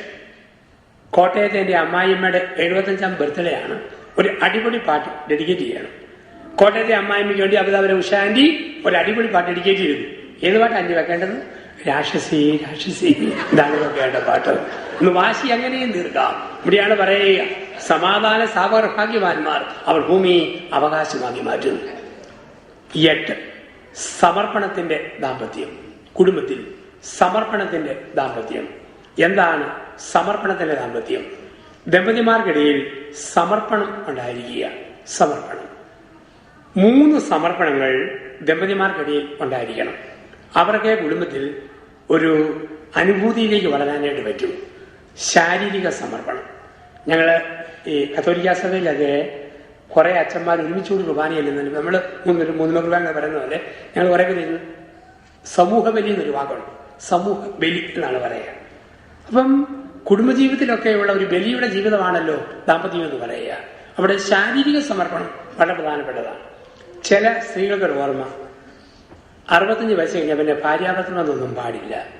രണ്ടുപേരും ഇങ്ങനെ ഗബ്രിയേൽ മാലാഖയും ഇളയ പെങ്ങളും പോലെ അപ്സരസുകളായിട്ട് നിന്നാൽ മതി. ഒരു സ്ത്രീ വെച്ചാൽ എനിക്ക് 66, കെട്ടിയവന് 71, ഇപ്പോഴും വെച്ചാൽ 71 ആയാലും ഒരു സമാധാനം തരുന്ന വെച്ചാൽ എന്നാ ഒരു പെരുമാറ്റം ഒന്നും അറിയുന്നില്ല. ചില പെണ്ണുങ്ങളിൽ പറയും, പൊന്നു മനുഷ്യ ഇങ്ങനെ 71 ആയില്ലേ, ഇനി നമുക്ക് പിള്ളേടിയൊന്നും വേണ്ട. കരണ്ട് പോയ മോർച്ചറിയിലെ പ്രേതം 3-ാം ദിവസം ഇരിക്കുന്ന പോലെ നോക്കിക്കൊണ്ടിരുന്നാൽ മതി, ഇവരെ അടുപ്പങ്ങൾ പാടില്ല. അത് വിവരം കേട്ട പെണ്ണുങ്ങളാണ് പറയുക. വിവാഹത്തിന്റെ കൂതാശയുടെ വില അറിയത്തില്ലാത്തവരെ. 2 കാലം നടക്കാൻ പറ്റുന്ന കാലത്തോളം ദമ്പതിമാർക്കിടയിൽ പിള്ളകളിയും വെളിച്ചിലും വേണം. തോളയും കയറണം, മടി കയറിയിരിക്കണം, കുത്തിയിട്ട് പോകണം, ഞോണ്ടിയിട്ട് പോകണം, കിള്ളിയിട്ട് പോകണം. ഇതൊക്കെയാണ് ദാമ്പത്യത്തെ വിലപ്പെടുത്തുക. 2 കാലം നിൽക്കാൻ പറ്റിയ കിടന്ന് ഉരുണ്ടോണ്ട് മാന്തി പറിച്ചോണം, അങ്ങനെയും വേണം ജീവിതത്തില്. ഇതാണ് ശാരീരിക സമർപ്പണം എന്ന് പറയുക. ഇപ്പൊ ശാരീരികമായ സമർപ്പണം സ്വന്തം ഭർത്താവിന് ആഗ്രഹമുള്ള കാലത്തോളം, ഒരു സ്ത്രീക്ക് ആരോഗ്യമുള്ള കാലത്തോളം ഭർത്താവിന് ഇഷ്ടപ്രകാരം ശരീരം വിട്ടുകൊടുക്കണം. ഇല്ലെങ്കിൽ ഇത് പാപമാണ്, അത് തിന്മയാണ്, കൂതാശയുടെ ബലത്തെ മറക്കുകയാണ്. നല്ലൊരു ഭർത്താവ് ഒരു ഭാര്യയ്ക്ക് അറപ്പും വെറുപ്പുമുള്ള ശാരീരിക ബന്ധങ്ങൾ ഒരിക്കലും നിർബന്ധിക്കരുത്. മാന്യനായ ഭർത്താവ് ഒരു സ്ത്രീയെ ഒരു ബ്ലൂ ഫിലിം കാണാൻ നിർബന്ധിക്കരുത്. വിശുദ്ധിയില്ലാത്ത ദാമ്പത്യ ബന്ധങ്ങളുടെ ജ്യേഷ്ഠകളിലേക്ക് ഒരു സ്ത്രീയെ നയിക്കരുത്. മ്യൂച്വൽ റെസ്പെക്ട്, അതും വളരെ പ്രധാനപ്പെട്ടതാണ്. ശാരീരിക സമർപ്പണം. ഞാനൊരു സ്ഥലത്ത് ധ്യാനത്തിൽ പറഞ്ഞു, ദേവാലയത്തിന് 3 ഭാഗങ്ങൾ. 1 ദേവാലയം, 2 മധുബഹ, 3 അൾത്താര. അൾത്താരിൽ അപ്പവും മിഞ്ഞു അർപ്പിക്കുന്ന കുർബാന. ഇതുപോലെയാണ് പ്രിയപ്പെട്ടവരെ ദമ്പതി ധ്യാനത്തിൽ പറയുക. വീട് ദേവാലയം, ദമ്പതികൾക്കെന്ന മുറി മധുബഹ, കിടക്കുന്ന കട്ടിൽ അൾത്താര. ഉള്ളിൽ കള്ളമില്ലാത്ത ദമ്പതിമാരുടെ ശാരീരിക പങ്കുവയ്ക്കൽ സമർപ്പണം കുർബാന പോലെ വിശുദ്ധമാണ്. ഒന്നുകൂടെ ശ്രദ്ധിച്ച് കേട്ടോളാൻ പറഞ്ഞു. ദേവാലയം മധുബഹ അൾത്താര, വീട് ദേവാലയം, ദമ്പതികളുടെ മുറി മധുബഹ, കിടക്കുന്ന കട്ടിൽ അൾത്താര. നീ സംശയം വല്ലതും ഉണ്ടോ? ഉടനെ പ്രായമുള്ള ചേട്ടൻ എതിരിച്ചു, യോസപ്പച്ച ഒരു സംശയം. എന്താ? കുടുംബത്തിന്റെ അൾത്താരിയിൽ സമൂഹബലി ഉണ്ടോ ഇല്ലയോ? ന്യായമായ സംശയം. അയാള് പറയുക സമർപ്പണത്തിന്റെ ഒരു തലം ശാരീരിക സമർപ്പണം. ശാരീരിക സമർപ്പണം. അപ്പം ദൈവം വിളിച്ചിരിക്കുന്നത് ശാരീരിക സമർപ്പണത്തിലേക്കാണ്. ഒന്ന് ശാരീരിക സമർപ്പണം, രണ്ട് സാമ്പത്തിക സമർപ്പണം. എന്താണ് സാമ്പത്തിക സമർപ്പണം? ഭാര്യ അറിയാതെ പെങ്ങന്മാരെ സഹായിക്കരുത്, ഭാര്യ അറിയാതെ അനിയന്മാരെ സഹായിക്കരുത്, ഭാര്യ അറിയാതെ കാശ് ഭർത്താവ് ചെലവഴിക്കരുത്. 10 രൂപ ചെലവഴിക്കുമ്പോഴും ഭാര്യ അറിയണം. ഇമ്മ രണ്ടല്ല ഒന്നാണ്. ഭർത്താവ് അറിയാതെ ഒളിച്ച കാശിടപാട് ഭാര്യ നടത്തരുത്. ഒളിക്കാം. എങ്ങനെയുള്ള കെട്ടിയവനെ 10 പൈസയ്ക്ക് പോലും സ്വാതന്ത്ര്യമില്ല, എന്തിനും ഏതിനും വിലക്കും, ഏതും ഞാൻ. എല്ലാ ബാങ്കും ചേർത്ത് കെട്ടിയവനാണ് റിസർവ് ബാങ്ക് എന്നും പറഞ്ഞുകൊണ്ട് ഒരനുവാദം കൊടുത്തില്ലേ അവനെ ഒളിപ്പിക്കാം, ഒരു തെറ്റുമില്ല. ഇനി കള്ളു കുടിച്ച് നശിപ്പിക്കുന്ന കെട്ടിയവനാണോ അവൻ പൂസായി കിടക്കുമ്പോൾ അടിച്ചു മാറ്റിക്കണം, ഒളിച്ചു വെച്ചോണം, ഒരു തെറ്റുമില്ല തമ്പുരാന് മുമ്പിൽ. അതൊക്കെ ദൈവനീതിയാണ്. അങ്ങനെയുള്ള കെട്ടിയവന്മാരാണ്. പക്ഷെ മാന്യനായ ഭർത്താവാണെങ്കിൽ മാത്രം മാന്യത കാണിച്ചാൽ മതി, അല്ലാതെ കാണിക്കേണ്ട ആവശ്യമില്ല. അത് കൊടുക്കുന്ന സഭയും പഠിപ്പിക്കുന്നത് ഇങ്ങനെയൊക്കെയാ. ആരും അത് പണ്ടങ്ങാണ്ട് പഠിച്ചു വെച്ചു, ഉയ്യോ ചേർത്തതല്ലേ പോയാലും ആ ചിന്തയൊക്കെ പോയി. ഒരു ജീവിതമുള്ള അതിന് വലിയ റിഹേഴ്സലും അടിമത്തം ഒന്നുമില്ല. രണ്ടുപേരും തുല്യരാ, ഒരുമിച്ച് ഏൺ ചെയ്യും. മാന്യതയോടെ ട്രീറ്റ് ചെയ്യുന്ന ഭർത്താവിനോട് മാന്യതയോടെ പെരുമാറും. നമ്മളെ അങ്ങനെ അടിമയാക്കിയാൽ അതേ പ്രതികാരം തിരിച്ചടിച്ചാലും ഒരു തെറ്റുമില്ല, ഓർത്തോണം. അത് കുടുംബചിന്തകളുടെ വ്യാഖ്യാനവുമാണ്. സഭയുടെ വേദപുസ്തകത്തിന്റെ വ്യാഖ്യാനങ്ങളിൽ പഠിപ്പിച്ചും വരുന്നുണ്ട്. പിരിയാനോ അടിക്കാനോ അല്ല, പക്ഷെങ്കിൽ ഒരു മാന്യത കാണിക്കാത്ത പുരുഷനാകരുത്. അവളെ പഠിപ്പിച്ച അപ്പനോടും അമ്മയോടും അവർക്കൊരു കടപ്പാടുണ്ട്. കഷ്ടപ്പെട്ട അവരെയൊക്കെ വിളിച്ചിട്ട് ഒരുത്തം കെട്ടിക്കഴിഞ്ഞാൽ പിന്നെ അടിമയാക്കാൻ എവിടെ അനുവാദം? ഏത് രാജ്യത്താതിരിക്കുക? ഇപ്പൊ കോടതി പോലും ഈ രീതിയിലാണ് ശിക്ഷകളും വിധികളും മറ്റുമൊക്കെ പ്രഖ്യാപിക്കുക. ഇപ്പൊ സാമ്പത്തിക സമർപ്പണം. 3 ആത്മീയ സമർപ്പണം. ഒരുമിച്ച് കുർബാനയ്ക്ക് പോകണം, ഒരുമിച്ച് സന്ധ്യാപ്രാർത്ഥന എത്തിക്കണം, ഒരുമിച്ച് വേദപുസ്തകം വായിക്കണം. ഇതൊക്കെ ഇന്നുള്ള ഒരു പ്രത്യേകതയാണ് ആത്മീയ സമർപ്പണം. ഇപ്പൊ ഇതെല്ലാം കൂടി ചേരുന്നതാണ് സമർപ്പണത്തിന്റെ ദാമ്പത്യം എന്ന് പറയുക. 1 സ്നേഹത്തിന്റെ, 2 കരുണയുടെ, 3 വിശ്വാസത്തിന്റെ, 4 പ്രാർത്ഥനയുടെ, 5 സാമീപ്യത്തിന്റെ, 6 സംതൃപ്തിയുടെ, 7 സമർപ്പണത്തിന്റെ. ഒന്നുകൂടെ പറഞ്ഞില്ലായിരുന്നു? സമാധാനത്തിൽ. 8 പറഞ്ഞില്ലേ ഇപ്പം? 9 കുടുംബജീവിതത്തിന്റെ ഒരു പ്രധാനപ്പെട്ട തലമായിട്ട് എപ്പോഴും ഓർക്കുക. ഈ 8 സ്റ്റേജിലൂടെ നമ്മൾ കടന്നു വരുമ്പോൾ കുടുംബം ഒരു വാക്കുപോലും പറയാതെ മുഖം നോക്കി മനസ്സ് വായിക്കുന്ന കുടുംബം. അതാണ് 9ാമത്തെ കുടുംബം. മുഖം നോക്കി മനസ്സ് വായിക്കുന്ന കുടുംബം. ഭാര്യയുടെ മുഖം നോക്കിയ ഭർത്താവിനറിയാം അവിടെ മനസ്സിലെ ചിന്തകൾ. ഭർത്താവിനെ നോക്കിയ ഭാര്യയ്ക്കറിയാം അവന്റെ മനസ്സിലെ ചിന്തകൾ. അതുകൊണ്ടാണ് ശരിക്കും സ്നേഹിക്കുന്ന ദമ്പതിമാര് പറയുമല്ലോ, എന്നാടി ഇതിന്റെ മനസ്സിലൂടെ കടന്നു പോകുന്നു, എന്നാ ചേട്ടന്റെ മുഖത്തിന് മാറ്റം. ഒന്നും പറയണ്ട, മുഖത്തെ ഭാവമാറ്റം പഠിക്കാൻ പറ്റും. അതാണ് അടുപ്പം എന്നൊക്കെ പറയുക. അടുപ്പം. പക്ഷെ നേരെ തിരിച്ച ചില കുടുംബത്തിൽ 10-20 വർഷമല്ല, എൻ്റെ അച്ഛ 20 വർഷം ഞാൻ കെട്ടിയിട്ട് എനിക്ക് ഇയാൾ ഇതുവരെ മനസ്സിലായിട്ടില്ല. ചില ആളുകൾ പറയും എനിക്കിവിടെയും പിടികിട്ടിയിട്ടില്ല. പിന്നെ എന്നാ ജീവിതം? ഒന്നും പിടികിട്ടിയിട്ടില്ല. മക്കളും 3 ഉണ്ട്, അത് വകുപ്പ് വേറെയാണ്. അവനെ അവക്കും പിടികിട്ടിയിട്ടില്ല, അവക്ക് അവനെയും പിടികിട്ടിയിട്ടില്ല. അവിടെയാണ് കുടുംബം എന്ന് പറയുക. ഒരു ഭർത്താവിന് ചെറിയ മനപ്രയാസം പോലും ഭാര്യ മനസ്സിലാക്കുന്നു, ഭാര്യയുടെ ചെറിയ മനപ്രയാസം പോലും ഭർത്താവ് മനസ്സിലാക്കുന്നു. ഇതാണ് മുഖം നോക്കി മനസ്സ് വായിക്കുന്ന കുടുംബം. 10 ചിന്തകളെ അവസാനിപ്പിച്ചു കൊണ്ടുവരാം. കുടുംബജീവിതത്തിന്റെ 10ാമത് തലമാണ് തിരുക്കുടുംബമായ ഒരു കുടുംബം. തിരുക്കുടുംബം, ഹോളി ഫാമിലിയായ ഒരു കുടുംബം. അതിലേക്കാണ് ക്രൈസ്തവ ദമ്പതിമാരെ പിടിച്ചിരിക്കുക. നമ്മുടെ വീട് തിരുക്കുടുംബമാകണം. അതിന്റെ മാതൃക ലൂക്കോസ് 2-ലാണ്. ലൂക്കോസ് 2-ൽ അപ്പന്റെയും അമ്മയുടെയും പതിവ് മക്കളുടെ പതിവായിട്ട് മാറി. അതാണ് തിരുക്കുടുംബം. യൗസേപ്പിനും മറിയത്തിനും പതിവുണ്ട്. പതിവ് പോലെ പെസഹാ തിരുനാളിന് പോകും. അത് മോന്റെ പതിവായിട്ട് മാറി. ലൂക്കോസ് 4-ൽ അവൻ പതിവ് പോലെ സിനഗോഗിലേക്ക് പോയി. ലൂക്കോസ് 22-ൽ അവൻ പതിവ് പോലെ ഗത്സമേനി എന്ന തോട്ടത്തിലേക്ക് പോയി. അപ്പന്റെ അമ്മയുടെയും പതിവ് മക്കളുടെ പതിവായിട്ട് മാറുന്നു. ഒരു വലിയ വഴക്കിനുള്ള അവസരമുണ്ട് ആ കുടുംബത്തില്. കാരണം യഹൂദർക്ക് ഒരു രീതിയുണ്ട്. 12 വയസ്സ് വരെ യഹൂദ ബാലൻ ഗ്രാമത്തിലെ സിനഗോഗിൽ ബൈബിൾ പഠിക്കണം. 12ാം വയസ്സിൽ കയറുമ്പോൾ സിനഗോഗിൽ പഠിച്ചത് ശരിയാണെന്ന് പറയാൻ ജെറുസലേമിലെ ദേവാലയത്തിലേക്ക് പോകണം. സഭയുടെ പാരമ്പര്യങ്ങളും ആചാരങ്ങളും ചിട്ടയായി പാലിച്ചിരുന്ന യോസേപ്പും മറിയവും 12 വയസ്സ് കയറിയ ബാലനായ യേശുവിനെയും കൊണ്ട് ദേവാലയത്തിൽ ചെല്ലും. ലൂക്കോസ് 2 വിശദീകരണമാണ്. ദേവാലയത്തിലാണേലോ ഒറ്റ വഴിയേ ഉള്ളൂ കയറി പോകാൻ. പിന്നെ ഒരു ഗുഹ പോലെ അന്നത്തെ വഴി അങ്ങനെയാണ്. മുതിർന്നവർ പ്രാർത്ഥിക്കുമ്പോൾ കുട്ടികൾ കളിച്ചുകൊണ്ടിരിക്കും. പ്രാർത്ഥന കഴിഞ്ഞ് യോസേഫും മറിയൊക്കെ ആ ഗുഹ വഴിയോടെ തന്നെ പോയി. വൈകുന്നേരം 4 മണിക്ക് എല്ലാവരും ഒരു 4 കവലിലെത്തും. അവിടെ ചെല്ലുമ്പോഴാണ് ഉറ്റവരെയും ഇടയവരെയും കുട്ടികളെയും പരസ്പരം കണ്ടുപിടിക്കുക. യഹൂദ പാരമ്പര്യത്തിൽ 12 വയസ്സ് വരെ ബാലൻ അവൻ പെണ്ണുങ്ങളുടെ കൂടെ നടക്കാൻ പാടുള്ളൂ, അമ്മയുടെ കൂടെ. 12 കഴിഞ്ഞാൽ യുവാവ് അപ്പൻ്റെ കൂടെ നടക്കണം, ആണുങ്ങളുടെ കൂടെ. കൃത്യം 12-ലാണോ ഏത് കൂട്ടത്തിലും നടക്കാം. മറിയം കരുതി 12-ലല്ലേ അപ്പൻ്റെ കൂടെ ഉണ്ട്. യോസേഫ് കരുതി 12-ലല്ലേ അമ്മയുടെ കൂടെ ഉണ്ട്. ഒരു ദിവസം നടന്നപ്പം 2 കൂട്ടത്തിലും ഇല്ല. ഇന്നത്തെ പെണ്ണുങ്ങളാണ് വെറുതെ വിടുവോ? എന്നെ ഇളക്കവാതിലുള്ള മോനെ കൊണ്ടുപോകാൻ താനല്ലേ കൊണ്ടുവരും, തപ്പിപ്പിടിച്ചു കൊണ്ടുപോകാം. കെട്ടിയോ വിടുവോ? പെറ്റവളാ പോറ്റേണ്ടത്, കൊച്ചിനെന്നോട് അമ്മയുടെ ഡ്യൂട്ടിയാ. ഒരു വഴക്കുമില്ല. 2 പേരും ഒരുമിച്ച് ചെന്നു പ്രാർത്ഥിക്കുന്ന ദമ്പതികളാണ്. മോനെ കണ്ടുപിടിച്ച് കൂട്ടിക്കൊണ്ടുവന്നു. ഇതാണ് തിരുകുടുംബത്തിന്റെ മോഡൽ എന്ന് പറയുക. യോസേഫും മറിയം കൊണ്ട് ഒരു വഴക്കുമില്ല. കുടുംബത്തിൽ പല പല അവസരം ഉണ്ടായാലും വെറുതെ ഭാര്യയോട് കോപിക്കരുത്, വെറുതെ ഭർത്താവിനോട് ശോഭിക്കരുത്. ഒരുമിച്ച് പ്രാർത്ഥിച്ച് ഉത്തരം കണ്ടെത്തണം. യോസേഫും മറിയോട് വഴക്കുണ്ടാക്കിയെന്ന് ഈയിടെ മനോരമ, ദീപിക, മംഗളം, മാതൃഭൂമി നാട്ടിലാണ് വാർത്ത കണ്ടത്. എവിടെ വെച്ചാ വഴക്കെന്ന് വെച്ചാൽ തിരുവല്ല പ്രൈവറ്റ് ബസ് സ്റ്റാൻഡിൽ വെച്ചായിരുന്നു അവിടെ വഴക്ക്. പത്രത്തിലെ വലിയ വാർത്ത, സെന്റ് ജോസഫ് കയറി സെന്റ് മേരിക്ക് ഇടിച്ചു. ഇതാണ് വാർത്ത. ഇത് വണ്ടിക്കാരുടെ വഴക്കാണ്. നാട്ടിലെ വണ്ടിയുടെ പേര് അങ്ങനെയല്ലേ. ഒരിക്കൽ ചങ്ങനാശ്ശേരിയോട് പോകുമ്പം വിളിച്ചു പറയുന്നു, അൽഫോൻസായെ എല്ലാവർക്കും കാണാവുന്ന വിധം സെന്റ് തോമസ് മാറിക്കിടക്കണമെന്ന് പ്രത്യേകം അഭ്യർത്ഥിക്കുന്നു. വൈകിട്ട് 3:15 തൊടുപുഴ ബസ് സ്റ്റാൻഡിൽ ചെല്ലാമെങ്കിൽ ടീ ഗാർഡൻ, BPMS, HMS, ഒരുപാട് വണ്ടികൾ, ജീസസ്, റോഡ് ലൈൻസ് 3:20 അനൗൺസ്മെന്റ് കേൾക്കാം. ദയവ് ചെയ്ത് ജീസസ് സ്റ്റാൻഡ് വിട്ടു പോകണം. ഇതാണ് അനൗൺസ്മെന്റ്. ഏറ്റവും രസമുള്ള വണ്ടി പാലായിലാണ്. വൈകിട്ട് കൃത്യം 4 2 ബസ്സുണ്ട്. പാലാ, വൈക്കം, ചിലങ്ക. പാലായിൽ നിന്നും മറ്റൊരു ബസ് കല്ലറയ്ക്ക് പോകുന്ന ജീവൻ ട്രാവൽസ്. ആ ബസ് പോകുന്ന റൂട്ട് പാല, കുറവലങ്ങാട്, കുറുപ്പന്തറ വഴി കല്ലറ എന്ന സ്ഥലത്തേക്ക് പോവുക. 4 അനൗൺസ്മെന്റ് കേൾക്കാം. യാത്രക്കാരുടെ ശ്രദ്ധയ്ക്ക്, ജീവൻ പോവുകയാണ്, കല്ലറയിലേക്കുള്ളവർ കടന്നു വരണമെന്ന് പ്രത്യേകമായിട്ട് അഭ്യർത്ഥിക്കുന്നു. ഇവിടെയാണ് സെന്റ് ജോസഫ് കയറി സെന്റ് മേരിക്ക് ഇടിച്ചു. വഴക്കും ബഹളമൊന്നുമില്ല, സ്നേഹത്തിന്റെ രമ്യതമായ കുടുംബം. ഇപ്പൊ ദൈവം തന്ന നമ്മുടെ കുടുംബത്തെ ഈ ഭൂമിയിൽ സ്വർഗത്തിന് പതിപ്പാക്കാനും നന്മ നിറഞ്ഞ ദാമ്പത്യമാക്കുവാനും ദൈവം തരും. റിഹേഴ്സൽ ഇല്ലാത്ത ജീവിതം, ഒരിക്കൽ മാത്രമുള്ള ജീവിതം. അത് കഴിഞ്ഞ കാലങ്ങളിൽ പാളിച്ചകൾ വന്നെങ്കിൽ തിരുത്തുവാനും തിരിയുവാനും അല്പം കൂടെ ആഴത്തിൽ സ്നേഹിക്കുവാനും ഓരോ ഭർത്താവും ഓർക്കുക, നിങ്ങളുടെ കയ്യിലുള്ള ഒരു സമ്മാനം ഇതുവരെ നിങ്ങളുടെ മക്കൾക്കും ഭാര്യയ്ക്കും കൊടുക്കാത്ത ഒരു സമ്മാനമാണ്. അല്പം കൂടെ സ്നേഹിക്കുന്ന, അല്പം കൂടെ കരുണ കാണിക്കുന്ന, അല്പം കൂടെ വിട്ടുവീഴ്ചയുള്ള ഒരു നല്ല ഭർത്താവായി ഭാര്യയ്ക്ക് കൊടുക്കുക.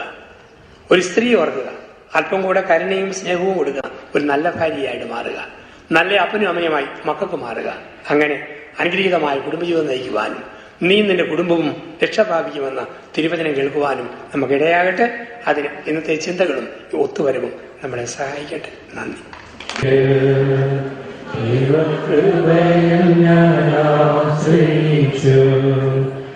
അവൻ വഴികളെ ഞാനറിഞ്ഞു അനുഗമിച്ചിടും അവരുടെ ചുവടുകളെ, അനുഗമിച്ചിടും അവരുടെ ചുവടുകളെ. നമ്മള് ഇടയ്ക്കുള്ള സമയം പാഴാകാതിരിക്കാൻ ഒരു 15-20 മിനിറ്റിനുള്ള ഒരു കൊച്ചു ചിന്തയുടെ പങ്കുവയ്ക്കാൻ നമ്മുടെ ഗ്യാപ്പ് ഫില്ല് ചെയ്ത് പോകാൻ വേണ്ടിയിട്ട് നമ്മളെല്ലാവരും വിശ്വസിക്കുന്നവരാണ്. വിശ്വാസികൾക്ക് പൊതുവായ ഒരു പിതാവുണ്ട്, എബ്രഹാം. അബ്രഹാമിന്റെ ജീവിതത്തെക്കുറിച്ച് ചെറിയ ചിന്ത ഈ സന്ധ്യയിൽ നമ്മൾ പങ്കുവെക്കുന്നു. വിശ്വാസ പിതാവായ അബ്രഹാം ബൈബിളിന്റെ വ്യാഖ്യാനങ്ങളിലേക്ക് കടക്കുന്നില്ല, നമ്മളെല്ലാവർക്കും വായിച്ച് ചില പരിചിതമാണ്. അബ്രഹാമിലൂടെ ദൈവം നമ്മളെ പഠിപ്പിക്കുന്ന 5 വ്യാഖ്യാനങ്ങൾ ഈ സന്ധ്യയിൽ അത് മാത്രം ഒന്ന് കുറിക്കുന്നു. എന്താണ് വിശ്വാസം എന്നതിന്റെ 5 വ്യാഖ്യാനങ്ങൾ? ഉൽപ്പത്തി 12 1 മുതൽ 10 വരെ വാക്യങ്ങളിൽ പറയും, അബ്രഹാമെ, സ്വന്തം ഭവനത്തെയും പിതൃഭവനത്തെയും ദേശത്തെയും നീ ഉപേക്ഷിക്കണം. ഞാൻ പറയുന്ന സ്ഥലത്തേക്ക് നീ പുറപ്പെടണം. വിശ്വാസം എന്ന് പറയുന്നത് ഉപേക്ഷയും പുറപ്പാടുമാണ്. ഇതാണ് വിശ്വാസത്തിന് ഒന്നാമത്തെ വ്യാഖ്യാനം. അബ്രഹാമിലൂടെ നമ്മൾ പഠിക്കുക. വിശ്വാസം ഉപേക്ഷയും പുറപ്പാടുമാണ്. അബ്രഹാം 2 കാര്യങ്ങൾ ഉപേക്ഷിച്ചു. അമേരിക്കയിലുള്ള നിങ്ങളും ഞാനും 2 കാര്യങ്ങൾ ഉപേക്ഷിക്കണം. എ അഹം, ബി ജഡം. വിശ്വാസത്തിൽ ഒരു മനുഷ്യൻ ഉപേക്ഷിക്കേണ്ട 2 കാര്യങ്ങളാണ്. അഹത്തെയും ജഡത്തെയും ഉപേക്ഷിക്കണം. 80 വർഷക്കാലത്തോളം അടിമയെ പോലെ വളർന്നു തലക്കനം ഇല്ലാതായി, ഞാൻ ഭാവം ഇല്ലാതായി അബ്രഹാമിന്റെ ജീവിതത്തിൽ. അകത്തെ അദ്ദേഹം ഉപേക്ഷിച്ചു. ദൈവത്തെ അനുഭവിക്കാനും വിശ്വാസത്തിൽ വളരാനും ആഗ്രഹിക്കുന്നവർ ഞാൻ ഭാവത്തെ ഉപേക്ഷിക്കണം, അകത്തെ ഉപേക്ഷിക്കണം. അതിന് ദൈവം നമുക്ക് പല പല അവസരങ്ങളും തരും. ഭർത്താവ് ഭാര്യയെ ഒന്ന് ശാസിക്കുമ്പോൾ അവിടെ അഹം ഇല്ലാതാകാൻ ദൈവം കെട്ടിയവനെ ഉപയോഗിക്കുന്നു. ഭാര്യ ഭർത്താവിനോട് തട്ടിക്കയറുമ്പോൾ അവന്റെ അഹം ഇല്ലാതാകാൻ ഭാര്യയെ ഉപയോഗിക്കുന്നു. കുഞ്ഞുങ്ങൾ മാതാപിതാക്കളെ തിരുത്തുമ്പോൾ അഹമില്ലാതാകാൻ മക്കളെ ഉപയോഗിക്കുന്നു. നിങ്ങൾ ഞങ്ങൾ അച്ഛന്മാരുടെ എന്തെങ്കിലും പറയുമ്പോൾ ഞങ്ങളെ പഠിപ്പിക്കാൻ നിങ്ങളാരാന്ന് ചിന്തിക്കരുത്. ഞങ്ങളുടെ അഹം ഇല്ലാതാക്കാൻ ദൈവം നിങ്ങളെ ഉപയോഗിക്കുന്നു. അച്ഛന്മാർക്ക് അഹംഭാവത്തിന് ധാരാളം വകുപ്പുകളുണ്ട്. ഞാൻ പലപ്പോഴും ഓർക്കും, എവിടെ ചെന്നാലും അച്ഛന്മാർക്ക്, ക്രിസ്തീയ അച്ഛന്മാർക്ക് 1-ാം സ്ഥാനം. വീട് കൂതാശിനി എന്നാൽ, മാമൂസ് മുക്കാൻ ചെന്നാൽ, കല്യാണം കെട്ടിക്കാൻ ചെന്നാൽ, ശവോടകന് എന്നാൽ പോലും നമുക്ക് 1-ാം സ്ഥാനമുണ്ട് അവിടെ. കാരണം അച്ഛൻ ചെല്ലുമ്പോഴേ ആൾക്കാർ കരയാൻ തുടങ്ങും. ഞങ്ങളുടെ കക്ഷിയെ പോക്കാനുള്ള കാലം ഇതാ വന്നിരിക്കുന്നു. അവിടെ കരച്ചിൽ ആരംഭിക്കും. എവിടെയും അച്ഛന്മാർക്ക് 1-ാം സ്ഥാനമാണ്. ഞാനിങ്ങനെ എറണാകുളം കലൂർ ജംഗ്ഷനിൽ ഇരിക്കുന്നു. ഒരു പെട്ടിരിക്ഷ നിറയെ ആപ്പിളും കൊണ്ട് പോകുന്നു. എന്റെ പ്രായമുള്ള ആള് 5-6 ആപ്പിൾ വാരിയെടുത്താൽ ആൾക്കാർ പറയും, കള്ളൻ കള്ളൻ പിടിയടാവനെ. അച്ഛനായ ഞാൻ 5-6 ആപ്പിൾ വാരിയെടുത്താലോ, ഓ പുത്തമ്പരക്കിൽ അച്ഛൻ ഇത്രയും പ്രായമായിട്ടും പിള്ളകളിൽ പോയിട്ടില്ലല്ലോ. ഒരു യുവതിയെ എന്റെ പ്രായമുള്ള ആൾ കുറെ നേരം മുഖത്തോട് തുറിച്ചു നോക്കിയാൽ അവിടെ ചെരിപ്പൂരി അടിക്കും. എന്നാണ് നോക്കുന്നത്? അച്ഛനായ ഞാൻ നോക്കിയാൽ എന്നാ അച്ഛ കൊല്ലം കാണാൻ പോയോ? വിശ്വസിയായി ശരിയായിരിക്കും. അപ്പോൾ അകത്തിന്റെ വകുപ്പുകൾ ധാരാളമാണ്. അപ്പൊ നമ്മൾ വിശ്വാസത്തിൽ വളരണോ, അകത്തെ ഉപേക്ഷിക്കാൻ ദൈവം അവസരത്തെ. അകത്തെ മാത്രമല്ല, ജഡത്തെയും. 90-ാം വയസ്സിൽ അബ്രഹാം സ്വന്തം ദേഹത്ത് നോക്കിയപ്പോൾ വയറിങ്ങിലുള്ള വയറ് നിറഞ്ഞിരിക്കുന്നവരെ പോലെ ഞരമ്പ്. സാറായുടെ മുഖത്തോട് നോക്കി ഉണങ്ങിയ കശുവണ്ടി പോലത്തെ ഒരു മോന്ത. സാറായിലും വകുപ്പില്ല, അബ്രഹാമിനും വകുപ്പില്ല. ദൈവത്തിന്റെ വാഗ്ദാനത്തിൽ വകുപ്പ്. ജഡത്തെ ഉപേക്ഷിക്കണം. ചിലർക്ക് ശരീരം എന്ന് വെച്ചാൽ എന്തോ ഒരു ടെൻഷനാണ്. ഇറങ്ങുമ്പം നക്കുന്നു, നനയ്ക്കുന്നു, ചുടി നേരെ വെക്കുന്നു, കണ്ണാടി നോക്കി സ്വയം ചെയ്യിക്കുന്നു. ഞാൻ അത്ര മോശമൊന്നുമില്ല, കണ്ടാൽ ഗെറ്റപ്പാണ്. ഏത് പ്രായത്തിലും ഏത് വലുപ്പത്തിലും മനുഷ്യനെപ്പോഴും സൗന്ദര്യം ശ്രദ്ധിക്കുന്നവരാ, ദേഹത്തെ കുറിച്ച് ശ്രദ്ധിക്കുന്നവരാ. എന്തൊരു ടെൻഷനാണ്. കണ്ട് ചുമച്ചാൽ മതി. ഇപ്പൊ ടിവിയുടെ ആരംഭമാണോ അല്ലയോ? ഊരിയുടെ തുണിയുടെ ഉറുമ്പ് കയറിയാൽ മതി. ഈ ഉറുമ്പ് കയറി പോകുന്നു. ഷൂറോ മറ്റോ ആണോ അല്ലയോ? എന്തോ ഒരു ടെൻഷനാണ് നമുക്ക് ജീവിതത്തില്. ജഡത്തെ കുറിച്ച് അമിതമായ ടെൻഷൻ. ഈ ശരീരം എന്ന് വെച്ച് കഴിഞ്ഞാൽ ഞാൻ മുമ്പ് സൂചിപ്പിച്ചതുപോലെ, അവിടെ അച്ഛന്മാരെ അവിടെ വിധി പറഞ്ഞതുപോലെ, ഇത് പുഴുവിന്റെ പലഹാരങ്ങളാണ് ഈ ശരീരം.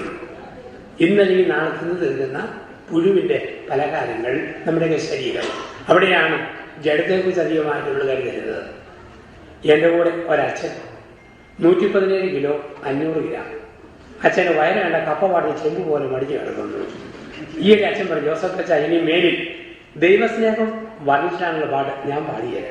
അതന്നെ അച്ഛ, അയ്യോ വയറെ നോക്കി ചെങ്ങനെ പാടും, സ്വന്തമായി ഒന്നുമില്ല.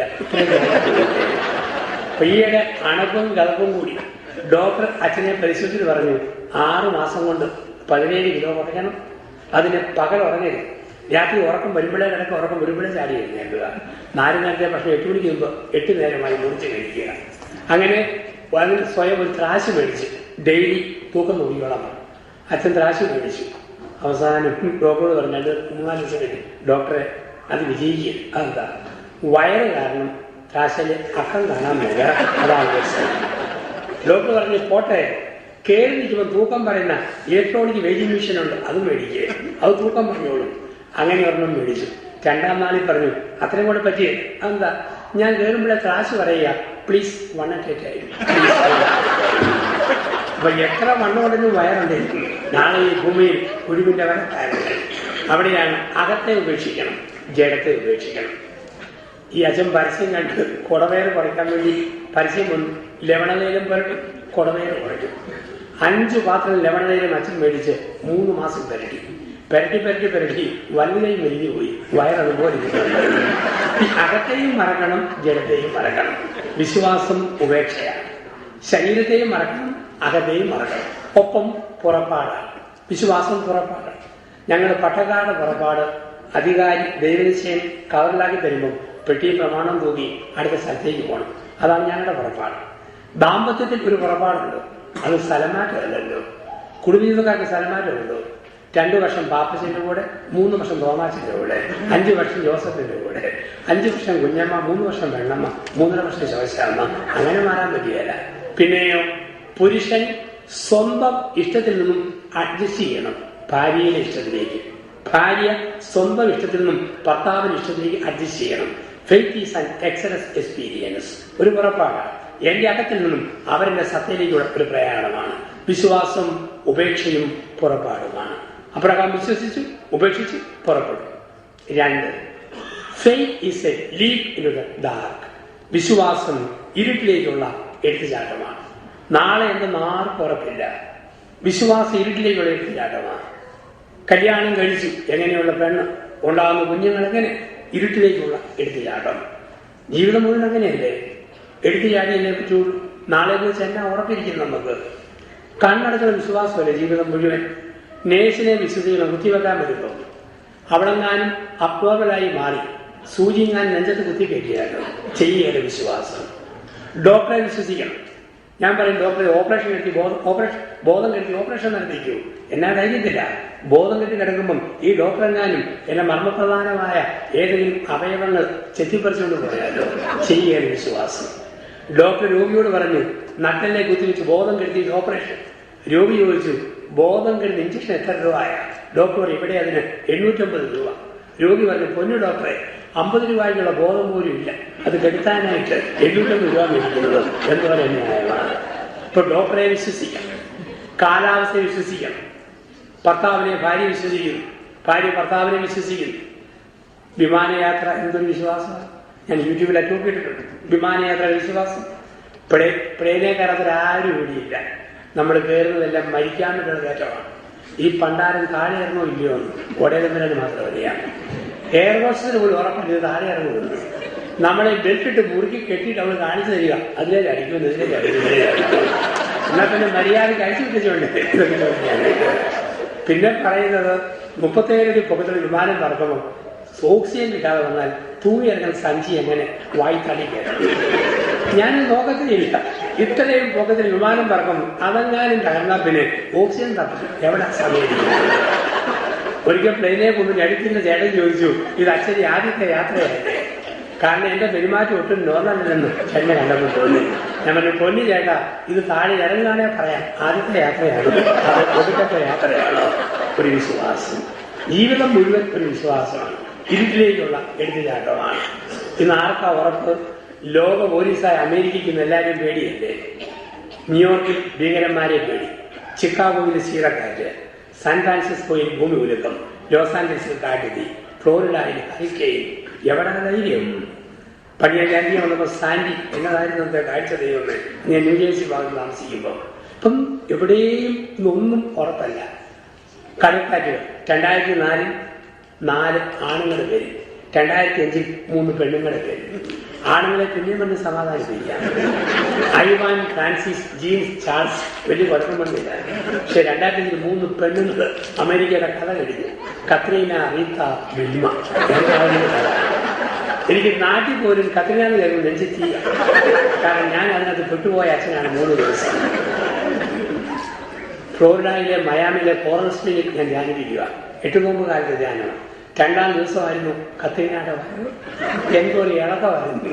കരണ്ടുമില്ല, ഫോണുമില്ല, പമ്പുമില്ല, പെട്രോളുമില്ല. പിന്നെ ഒരു കൂട്ടുകാരുടെ വീട്ടിൽ 2 രാത്രിയും പകരും ബ്രെഡും ഓംലെറ്റും കഴിച്ചിരുന്നതിന്റെ ഓർമ്മയുണ്ട്. നമുക്കൊന്നും ഉറപ്പല്ല. പിന്നെ ഇന്ന് ധൈര്യം പോലും ഇന്ത്യക്കാർക്കാണ്. ഇന്ത്യയിൽ ധൈര്യം മലയാളികൾക്കാണ്. കേരളത്തിൽ ധൈര്യം കോട്ടയം ജില്ലക്കാർക്കാണ്. കോട്ടയം ജില്ലയിൽ അടിസ്ഥാനമുള്ളവർക്കുമാണ്. കാരണം കോട്ടയം ജില്ലക്കാർക്ക് പേടിക്കാനൊന്നുമില്ല. യുദ്ധം ഉണ്ടായാൽ ബോംബ് കോഴിക്കോടും കോയമ്പത്തും തിരുവനന്തപുരത്തും വീണാലും കോട്ടയം ജില്ലയിൽ ബോംബ് വീഴുകയില്ല. വീണാൽ തന്നെ അത് ഭൂമിയിൽ പതിക്കുകയില്ല, റബ്ബറിനോടൊക്കെ ഇരുന്നോളും. ഇത്രയും ധൈര്യമുള്ള കോട്ടയം ജില്ലക്കാര് അടിമുടി വരയ്ക്കുന്നവർ 2000 ആണ്ട് ഡിസംബർ 11 മുതൽ 2001 ജനുവരി 7 വരെ ഏറ്റവും വലിയ ഭൂമികുലുക്കമുണ്ടായ ജില്ല കോട്ടയം ജില്ലയാണ്. ആ കുലുക്കം ആൾക്കാരുടെ കൂടെ നിന്ന് ഞാൻ കുലുക്കി തീർത്തിയ അച്ഛനാണ്. ആദ്യം വെളുപ്പിനെ 6:50 കുലുക്കം. ഒരു വീട് പ്രാർത്ഥിക്കാൻ വേണ്ടി പോകുമ്പോഴാണ് കാലിന്റെ വെള്ളയെ ചൊറിയുന്ന പോലെ ഇക്കിളി എടുക്കുന്ന അനുഭവം. കിടക്കുമ്പോൾ ഇരിക്കുമ്പോൾ ഇക്കിളി മനസ്സിലാവും. കയറ്റം കയറുമ്പോഴത്തെ ഇക്കിളി എവിടം വരെ വന്നൊരു പിടിയില്ല.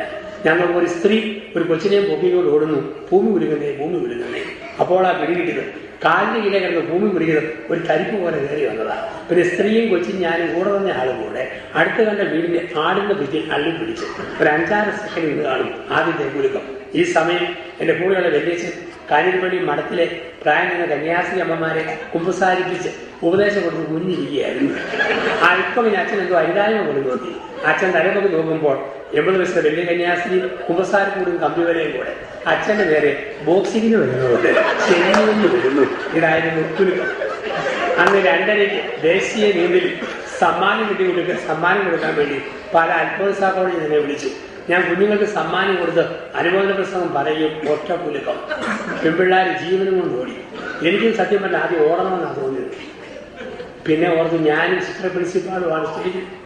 ഒരച്ഛനും കന്യാസിനോടെ പാലായനോടെ ഒരുമിച്ച് ഓടുന്നതാണ്. കുലുക്കമെല്ലാം കഴിഞ്ഞ് പേടി വന്ന ഒരു പെൺകുട്ടി പറഞ്ഞു, പല ജ്ഞാനഗുരുക്കന്മാരെ കണ്ടിട്ടുണ്ട്, പക്ഷെ പ്രസവിച്ച് ഭൂമി കുലുക്കുന്നവരെ നമുക്കിന്ന് ഒരിടത്തും ഒന്നും ഉറപ്പില്ല. വിശ്വാസം ഇരുട്ടിലേക്കൂടെ എത്തിയാണ്. അതുകൊണ്ട് മക്കളെ കുറിച്ച് ഒത്തിരി ആകുലപ്പെടരുത്. ഭർത്താവിനെ കുറിച്ച് ഒരുപാട് വ്യക്തതപ്പെടരുത്. ഭാര്യയെ കുറിച്ച് ഒത്തിരി വ്യത്യാസനാകരുത്. യേശയ്യ 59:1-2 വാക്യങ്ങൾ. രക്ഷിക്കാനാകാത്ത വിധം എന്റെ കരങ്ങൾ കുറുകി പോയിട്ടില്ല, കേൾക്കാനാകാത്ത വിധം കാതുകൾക്ക് മാന്നൊന്നും സംഭവിച്ചിട്ടില്ല. നിന്റെ മുടി നരയ്ക്കുമ്പോഴും നിന്നെ വഹിക്കുന്ന കർത്താവാണ് ഞാൻ. വിശ്വാസം ഇരുട്ടിലേക്കൂടെ എടുത്തിയാട്ടമാണ്. 1 ഉപേക്ഷയും പുറപ്പാടുമാണ്. 2 ഇരുട്ടിലേക്കൂടെ എടുത്തിയാട്ടമാണ്. 3 വിശ്വാസം ദൈവത്തിലുള്ള സമ്പൂർണമായ ആശ്രയം വയ്ക്കലാണ്. വേറെ ഒന്നിലും ആശ്രയം വയ്ക്കരുത്. അറിയാം, വിശുദ്ധ ബാബ ഇന്ന് പല ചിന്തകളിൽ പങ്കുവച്ച ചിന്തയാണ്.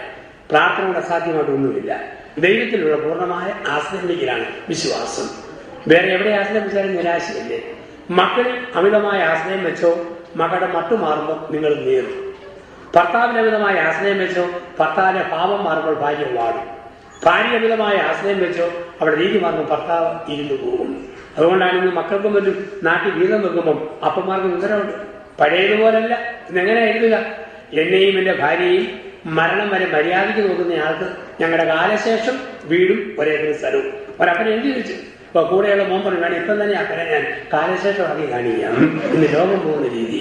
ഇവിടെയാണ് വിശ്വാസം ദൈവത്തിലുള്ള ആശ്രയം വയ്ക്കലാണ്. എനിക്ക് നല്ല ശബ്ദമുണ്ടോ എല്ലായിടത്തും വിളിച്ചുകൊണ്ടിരിക്കും. ശബ്ദം പോയോ തീർന്നു. 2000 ആണ്ടിൽ മില്ലിയണിലേക്ക് ചെയ്യാൻ വേണ്ടി സാൻ ഫ്രാൻസിസ്കോ ഞാൻ ആദ്യം വരുന്നു. സാൻ ഫ്രാൻസിസ്കോ എന്റെ ആദ്യത്തെ അമേരിക്കൻ യാത്ര. അപ്പൊ അവിടുത്തെ പ്രസംഗം കഴിഞ്ഞ് വന്നപ്പോൾ ഈ രാത്രി പകലായ സമയ വ്യത്യാസം നവംബറാണ്. നല്ല അനുഭവമുണ്ട്. എന്റെ സ്വരം അങ്ങ് അടച്ചുപോയി. പക്ഷെ പ്രസംഗം കഴിഞ്ഞ ആൾക്കാർ വർദ്ധിച്ചു വന്നു. ബലം പ്രയോഗിച്ച് പ്രസംഗം പൂർത്തിയാക്കി. അത് കഴിഞ്ഞ് തിരിച്ചു പോകുമ്പോൾ എനിക്ക് വാ തുറക്കുമ്പോൾ ശബ്ദമില്ല. പിന്നെ കുറേശ്ശെ ശബ്ദം വരും. അപ്പം നാട്ടിൽ ചെന്നപ്പം എന്നോട് കുട്ടിയത്ത് പോകണം. ഇന്ത്യയിലെ തന്നെ ഏറ്റവും പ്രശസ്തന ഏഷ്യയിലെ തന്നെ ENT സ്പെഷ്യലിസ്റ്റാണ് ഡോക്ടർ കനകരാജ്. അദ്ദേഹത്തെ കാണിക്കാൻ പറഞ്ഞു. അദ്ദേഹം പരിശോധിച്ചിട്ടുണ്ട്. അച്ഛൻ്റെ തൊണ്ടയ്ക്ക് അസുഖമില്ല. അമിതമായി ഉപയോഗിച്ചതുകൊണ്ട് തഴമ്പ് വന്നു പോയതാണ്. ഇത് പറഞ്ഞു, ഒരു ശരീരഭാഗം കൂടുതൽ ചോദിച്ചാൽ അവിടെ തഴമ്പ് വരും. പ്രസവിക്കുന്നവിടെ തൊണ്ടയ്ക്ക് തരും, പാടുന്നവിടെ തൊണ്ടയ്ക്ക് തരും, തെങ്ങേക്കെന്തിന് ആലപ്പുറത്ത് എന്തിനും കാലേ തഴമ്പ്, ചില അച്ഛന്മാരുടെ ചെവിയെ തഴമ്പ്. കാരണം നല്ല മുണ്ടുപോലുള്ള ഉപസാരി ഈ ചെവിക്ക് തഴമ്പ്. അപ്പം തഴമ്പ് വരും. തൂമ്പ പിടിച്ചാൽ കയ്യിൽ തഴമ്പ്. നമ്മുടെ നാട്ടിൽ തൂമ്പ പിടിച്ചാലും തഴമ്പില്ലാത്ത ഒരു കൂട്ടര് കേരളത്തിലുണ്ട്. എത്ര തൂമ്പ പിടിച്ചാലും അവിടെ തഴമ്പുണ്ടായില്ല. ഈയിടെ പത്രത്തിൽ വാർത്ത ഉണ്ടായിരുന്നു. ഒരു കാക്ക ഒരു തൂമ്പാക്കയിൽ 65 മിനിറ്റ് അനങ്ങാതിരുന്നു. ആരുടെ തൂമ്പായം തപ്പിച്ചെന്നപ്പോഴാണ് നമ്മുടെ നാട്ടിലെ പുതിയ ടീമായ തൊഴിലുറപ്പ് പദ്ധതിക്കാരുടെ തൂമ്പായാണ്. അത് എത്ര പിടിച്ചാലും തഴമ്പ് പിടിക്കാത്ത ഒരു പ്രത്യേക പണിയാണ്. ഇപ്പം അധ്വാനിച്ച തഴമ്പ്. അദ്ദേഹം പറഞ്ഞു, അച്ഛൻ തിങ്കളാഴ്ച അഡ്മിറ്റ് ചെയ്യപ്പെടും. ചൊവ്വ രാവിലെ 9:30 തൊണ്ടയിൽ മരുന്ന് കെട്ടി മരിപ്പിക്കും. എന്നിട്ട് ലേസർ ഉപകരണം കൊണ്ട് തഴമ്പുള്ള ഭാഗം ചുരണ്ടിയെടുക്കും. അത് ബയോപ്സിക്ക് അയച്ചു കൊടുക്കും. ഉച്ചകഴിഞ്ഞ് ബോളേഴ്സിനെയും തരും. അതും കഴിച്ചിട്ട് അച്ഛന് പാലായിക്ക് പോവാം. അഡ്മിറ്റ് ചെയ്തു, മരുന്ന് തട്ടി മരപ്പിച്ച് ചൊറിഞ്ഞെടുത്ത് ബയോപ്സി അയച്ചു കൊടുത്തു. ഉച്ചയ്ക്ക് ബോളേഴ്സിൽ തന്നു, ഞാനത് തിന്നു, പാലായിക്ക് പോന്നു. പോരുമ്പോൾ ഡോക്ടർ തോളെ തട്ടി പറഞ്ഞു, അടുത്ത 1 മാസം വലിയ ശബ്ദത്തിൽ മിണ്ടാതിരിക്കാൻ അച്ഛൻ പ്രത്യേകം ശ്രദ്ധിക്കണം. എന്റെ സുഖീരച്ഛൻ പറഞ്ഞു, 2 മാസം ഒന്നും മിണ്ടണ്ട, അച്ഛന്റെ ശബ്ദം പോയാൽ സഭയുടെ വരുമാനമാണ് മൊത്തം പോവുക. അതുകൊണ്ട് അച്ഛൻ കാസറ്റിൽ പാട്ട് കേൾക്കുക, പ്രസംഗം കേൾക്കുക, നല്ല പുസ്തകങ്ങൾ വായിക്കുക. ടെലിഫോൺ അറ്റൻഡ് ചെയ്യാൻ ടെലിഫോൺ പോയി ആൾക്കാർ വിളിക്കുമ്പോൾ പറഞ്ഞു തുടങ്ങി, ജോസഫ് അച്ഛൻ ഓപ്പറേഷൻ കഴിഞ്ഞ് ബയോപ്സി കഴിച്ച് കാത്തിരിക്കുകയാണ്, കുഴപ്പമുണ്ടായിരിക്കാൻ പ്രാർത്ഥിക്കണം. 15 ദിവസമായി ടെലിഫോൺ പകുതിയായി, 3 ആഴ്ചയായി ടെലിഫോണിൽ ചെലവായി.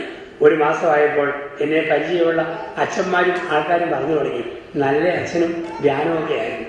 ഇത്രയുള്ള മനുഷ്യന്മാരുടെ എന്താ കാര്യം, വിദ്യാർത്ഥി പോയാൽ പോയി, ശവടക്ക് 40 കഴിയുന്ന പോലെയായി. ശബ്ദം വീണ്ടും പോകാൻ തുടങ്ങി. ലോകത്തിൽ എവിടെ ആശ്രയം വെച്ചാലും നിരാശയാണ്. ദൈവത്തിലുള്ള പൂർണ്ണമായ ആശ്രയ വിശ്വാസം അബ്രാഹാം പഠിപ്പിച്ചു. 1 ഉപേക്ഷയും പുറപ്പാടുമാണ്. 2 ഇരുട്ടിലേക്കുള്ള എടുത്തിയാട്ടമാണ്. 3 ദൈവത്തിലുള്ള പൂർണ്ണമായ ആശ്രയത്തിലാണ്. 4 വിശ്വാസം എന്ന് പറഞ്ഞാൽ faith means to go beyond reason. വിശ്വാസം ബുദ്ധിക്ക് അപ്പുറത്തേക്കുള്ള വളർച്ചയാണ്. Faith means to go beyond reason. ബുദ്ധിക്ക് അപ്പുറത്തേക്കുള്ള വളർച്ചയാണ് വിശ്വാസം. അതാണ് പറയുക, ഇസ്മായേലിനെ കൊല്ലുക. ഇസ്മായേൽ ദൈവത്തിന്റെ വാഗ്ദാനമല്ല, അത് മുസ്ലിങ്ങൾ പിന്നീട് കണ്ടുപിടിച്ച തത്വങ്ങളാണ്. ദൈവത്തിന്റെ വാഗ്ദാനം വന്ധ്യയായ സാറ പ്രസവിക്കും. സാറയുടെ ബുദ്ധിയാ പറഞ്ഞത്, വൃദ്ധ പ്രസവിച്ചില്ലെങ്കിലോ പണിക്കാരിയെ പ്രാപിക്കുക. ഇപ്പൊ സാറയുടെ ബുദ്ധിയിൽ നിന്നും ഇസ്മയേൽ ആകാരം ജനിച്ചു. ദൈവം പറഞ്ഞു, ഇസ്മയേലിനെ ഉപേക്ഷിക്കുക, ബുദ്ധിക്കപ്പുറം വളരുക, ബുദ്ധിയെ ഉപേക്ഷിക്കുക. കാരണം നമ്മുടെ ദൈവം ബുദ്ധിമാന്മാരിൽ നിന്നും വിവേകതയിൽ നിന്നും മറച്ചു വെക്കുന്ന ദൈവരാജ്യ രഹസ്യങ്ങൾ ശിശുക്കൾക്ക് വെളിപ്പെടുത്തുന്നവനാണ്. ബുദ്ധിയോട് ചിന്തിച്ചാൽ പലതിനും ഉത്തരവില്ലല്ലോ. അതിനപ്പുറത്തേക്കുള്ള വളർച്ചയാണ് വിശ്വാസം. നമ്മുടെ ബുദ്ധി എന്ന് പറഞ്ഞാൽ ബ്ലൈറ്റിലേക്ക് ടോർച്ച് പോലെയാണ്. ഞാൻ മണർകാട് കവല നിന്ന് അടിക്കുമ്പം 2 പറഞ്ഞവർക്ക് ദൂരെ മാതാവിന്റെ തീർത്ഥാടകരുടെ കുരിശുവഴിയിൽ ലൈറ്റ് എന്ന് മുട്ടുന്നു. രാത്രി 11:30 എന്റെ വേറാടെ ടറസേ കയറി നിന്നു ഞാൻ ആകാശത്തിലേക്ക് നീട്ടിയടിക്കുന്നു. കൂടെയുള്ള അച്ഛന്മാരിരിക്കുന്നു, എന്നാ ജോസഫ് അച്ഛാ തപ്പുന്നു, ഇവിടെ മിണ്ടാതിരിക്കും, വല്ല ഉൾക്കെങ്ങാൻ പോന്നോണം കളിക്കാൻ ബ്ലൈറ്റിലേക്ക് ടോർച്ച് വെച്ച് അടിച്ചു നോക്കുക. അതിനപ്പുറം ഉൾക്കൊള്ളുന്ന ലോകം. ഞാൻ engineer, doctor, bank manager, journalist ആരുമാകാം. പക്ഷെ എന്റെ ബുദ്ധി അറിവ് വെറും ബ്ലൈറ്റ് ലൈറ്റ് ടോർച്ച്. ദൈവത്തിന്റെ ലോകം അതിനപ്പുറമാണ്. ഇപ്പൊ ബുദ്ധിക്ക് അപ്പുറത്തേക്ക് വളരാൻ നമ്മൾ പഠിക്കണം. അവിടെ പരിശുദ്ധ മറിയത്തെ പോലെ പറയണം, ഇതാ കർത്താവിന്റെ ദാസി, എനിക്കൊന്നും മനസ്സിലാകുന്നില്ല, ഇഷ്ടം പോലെ നടക്കട്ടെ. വിശ്വാസം ബുദ്ധിക്കപ്പുറത്തേക്ക് വളർച്ചയാണ്. എന്നാണ് പറയുക, കൊച്ചു കുഞ്ഞുങ്ങൾ അമ്മമാരെ വിശ്വസിക്കുന്ന പോലെ ദൈവത്തിൽ വിശ്വസിക്കണം. കൊച്ചുപിള്ളയുടെ ഹൈക്കമാൻഡ് അമ്മയല്ലേ, അതിനപ്പുറം അപ്പീലുണ്ട്. കോട്ടയത്ത് നിന്ന് 2 കൊച്ചു കുട്ടികൾ തിരുവനന്തപുരം സൂപ്പർ ഫാസ്റ്റിൽ കയറി. കുറെ കഴിഞ്ഞ് പറഞ്ഞു, കണ്ടക്ടർ സാറെ തിരുവല്ല ആവുന്നു ഒന്ന് പറഞ്ഞേക്കണം. കണ്ടക്ടർ പറഞ്ഞു, നിങ്ങൾ പോയി ഇരിക്കും, ആകുമ്പം പറയാം. ചിങ്ങവനമായപ്പോൾ ഇതാണ് തിരുവല്ല, ആകുമ്പം പറയാം, പോയി ഇരിടാ. ചങ്ങനാശ്ശേരി ചെന്നപ്പോൾ ഇത് തിരുവല്ല ആണെന്ന് തോന്നുന്നു, മെനക്കെട്ടാൻ വേണ്ടി വലിഞ്ഞീര് വരും, പോയി ഇടാന്ന്. പിള്ളേർ പേടിച്ചു പോയി, ഒരു സീറ്റിൽ ഇരുന്ന് ഉറങ്ങിപ്പോയി, കണ്ടക്ടർ ഉറങ്ങിപ്പോയി. തിരുവല്ലായി ചെന്നപ്പോൾ ആരും കയറാനും ഇറങ്ങാനില്ല, വണ്ടി വിട്ടുപോയി. കുറ്റൂരി എന്നപ്പം കുറെ ആൾക്കാർ ബഹളം വെച്ചു. എന്നെ മര്യാദയുടെ 2 കുഞ്ഞുങ്ങൾ പറഞ്ഞതല്ലേ തിരുവല്ല ആകണമെന്ന്, ഒന്നെങ്കിൽ വണ്ടി തിരിച്ചു വിടും, അല്ലെങ്കിൽ വേറെ വണ്ടി കയറ്റി വിടും. ബഹളം മൊത്തം ഡ്രൈവർ വണ്ടി എടുത്തു, തിരുവല്ലാശാലി കൊണ്ടു വണ്ടി എടുത്തു. അറിയും പോടാ, ഇതാ തിരുവല്ല, മെനക്കെടുത്താൻ വേണ്ടി വന്ന് കയറുന്നു. ഉടനെ പിള്ളേരുടെ മറുപടി, വേണ്ട സാറേ, അതന്നെ ഞങ്ങൾക്ക് ഇറങ്ങുമൊന്നും വേണ്ട, അമ്മ പറഞ്ഞായിരുന്നു തിരുവല്ലായി ചെല്ലുമ്പം ചോറും കൂടി ഒഴിച്ച് കൊണ്ടോണമെന്ന് പറഞ്ഞത്. അത് ആരും അറിയാൻ വേണ്ടിയിട്ടാണ്. അപ്പൊ അവിടെ കുഞ്ഞുങ്ങളുടെ ഹൈക്കമാൻഡ് അമ്മയാണ്, അതിനപ്പുറം അപ്പീലില്ലല്ലോ. വിശ്വാസം ബുദ്ധിക്ക് അപ്പുറത്തേക്കുള്ള വളർച്ചയാണ്. Faith means to go beyond reason. Finally അവസാനമായി വിശ്വാസം എന്ന് പറയുന്നത് ഏറ്റവും ഇഷ്ടപ്പെട്ടതിനെ പരാതി കൂടാതെ ദൈവത്തിന് വേണ്ടി നഷ്ടപ്പെടുത്തുന്നതാണ്. കാണാപ്പാടം പഠിച്ച് ചെല്ലുന്ന കുറെ പ്രാർത്ഥനയല്ല വിശ്വാസം. ജീവിതത്തിൽ ഏറ്റവും ഇഷ്ടപ്പെട്ടതിനെ പരാതി കൂടാതെ ദൈവത്തിന് വേണ്ടി നഷ്ടപ്പെടുന്നതാണ് വിശ്വാസം. അബ്രഹാമിന് ഏറ്റവും ഇഷ്ടപ്പെട്ട ഇസഹാക്ക ഒരു പരാതിയും കൂടാതെ ബലികഴിക്കാൻ തയ്യാറായി. നമുക്കും ഇഷ്ടപ്പെട്ട പലതും നഷ്ടപ്പെടുമ്പോൾ പിടിച്ചു നിൽക്കാൻ പറ്റുമോ? പഴയ നിയമത്തിലെ യോബിനെ പോലെ അങ്ങനെ നിൽക്കുന്നതാണ് വിശ്വാസം. നമുക്ക് പലതും ഇന്ന് കാണാപ്പാടം പഠിച്ച ഓർമ്മില്ല, ചെല്ലും. ഒരു തിരുമേനി രൂപതയിലെ എല്ലാ പള്ളികളിലും കുട്ടികളുടെ പ്രഥമ കുർബാന സ്വീകരണത്തിന് ചെല്ലുന്ന പതിവാണ്. അങ്ങനെ ചെല്ലുമ്പം എല്ലാ കുഞ്ഞുങ്ങളും ബൊക്കയും പിടിച്ച് ലൈനായിട്ട് നിൽക്കണം. ആദ്യം കാണുന്ന 3 പേരോട് ഓരോ ചോദ്യം ചോദിക്കും. ഒന്നാമത്തെ കുട്ടിയോട് ആര് നിന്നെ സൃഷ്ടിച്ചു? അവൻ വെടിവെക്കുന്ന പോലെ പറയണം, ദൈവം. രണ്ടാമത്തെ കുട്ടിയോട് എന്തിനു നിന്നെ സൃഷ്ടിച്ചു? ദൈവത്തെ അറിഞ്ഞു സ്നേഹിക്കാൻ. മൂന്നാമത്തെ കുട്ടിയോട് എന്താണ് ജീവിത ലക്ഷ്യം? ദൈവത്തെ വിനയം പ്രാപിക്കുക. സ്ഥിരം ചോദ്യമാണ്. ഒരിടയിൽ 30 കുഞ്ഞുങ്ങളുണ്ട്. പിതാവിന് ചോദ്യം അറിയാവുന്ന ടീച്ചർ 3 കുട്ടികളെ ഓരോ മുറിയിലെത്തി ഓരോന്ന് പഠിപ്പിച്ചു തെറ്റാതിരിക്കാൻ. 27 വരെ കോമൺ ആയിട്ട് പഠിപ്പിച്ചു. ഒന്നാമത്തെ കുട്ടി ഒറ്റയ്ക്ക് പഠിപ്പിച്ചു, ആര് നിന്നെ സൃഷ്ടിച്ചു? ഏത് ഉറക്കപ്പിച്ചിട്ടും പറയും, ദൈവം. രണ്ടാമത്തെ കുട്ടിയോട് എന്തിനു സൃഷ്ടിച്ചു? ദൈവത്തെ അറിഞ്ഞു സ്നേഹിക്കാൻ. ഇവർ ഈ ഓരോ ഉത്തരവില്ലാതെ ഒന്നാമത്തെ ഉത്തരം രണ്ടാമത്തതിനും, രണ്ടാമത്തെ ഉത്തരം ഒന്നാമത്തിനും അറിയത്തില്ല. മൂന്നാമത്തെ കുട്ടിയോട് ജീവിത ലക്ഷ്യം ദൈവത്തിൽ വിനയം പ്രാപിക്കുക. പിതാവ് വരുന്ന കുഞ്ഞുങ്ങൾ ബൊക്കയൊക്കെ അടിഞ്ഞു. പിതാവ് വരാൻ വൈകി ഇളം വെയിലത്ത് ഒന്നാമത്തെ കുട്ടി ബോധം കെട്ട് താഴെ വീണു. അവനെ താങ്ങിയെടുത്ത് പള്ളിവെള്ള വരാന്റെ ചാരി വെച്ച് കിടത്തി.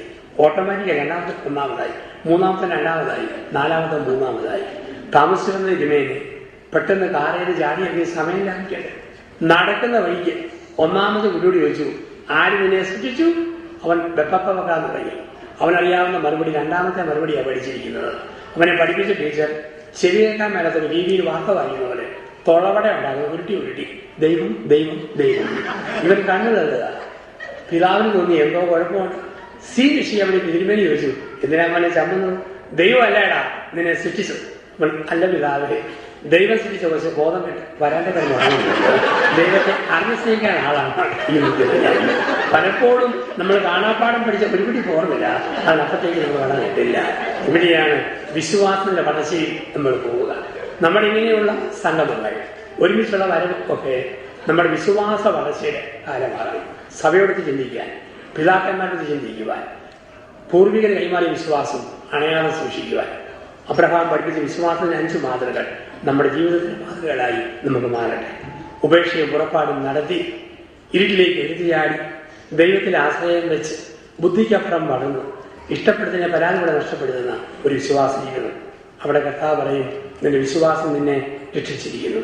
പണ്ട് മറിയത്തോട് ഏലീസ്വാമി പറഞ്ഞ വാക്ക്, കർത്താവ് അരുളി ചെയ്ത കാര്യങ്ങൾ നിറവേറുമെന്ന് വിശ്വസിച്ചതിനെ ഭാഗ്യവതി. ഉത്തരനായ യേശു തമ്പുരാൻ തോമസ് പറഞ്ഞ വാക്ക്, കാണാതെ വിശ്വസിക്കുന്നവർ ഭാഗ്യവാന്മാർ. അപ്പോസ്തല പ്രവൃത്തികൾ 16:32. കർത്താവായ ക്രിസ്തുവിൽ വിശ്വസിക്കുക, നീയും നിന്റെ കുടുംബവും രക്ഷ പ്രാപിക്കും. ഈ ചിന്തകൾ മനസ്സിൽ സൂക്ഷിക്കാം. നല്ലവനായ ദൈവം വിശ്വാസം നമ്മളെ വളർത്തട്ടെ. ദൈവം നമ്മളെ സമൃദ്ധമായി അനുഗ്രഹിക്കട്ടെ.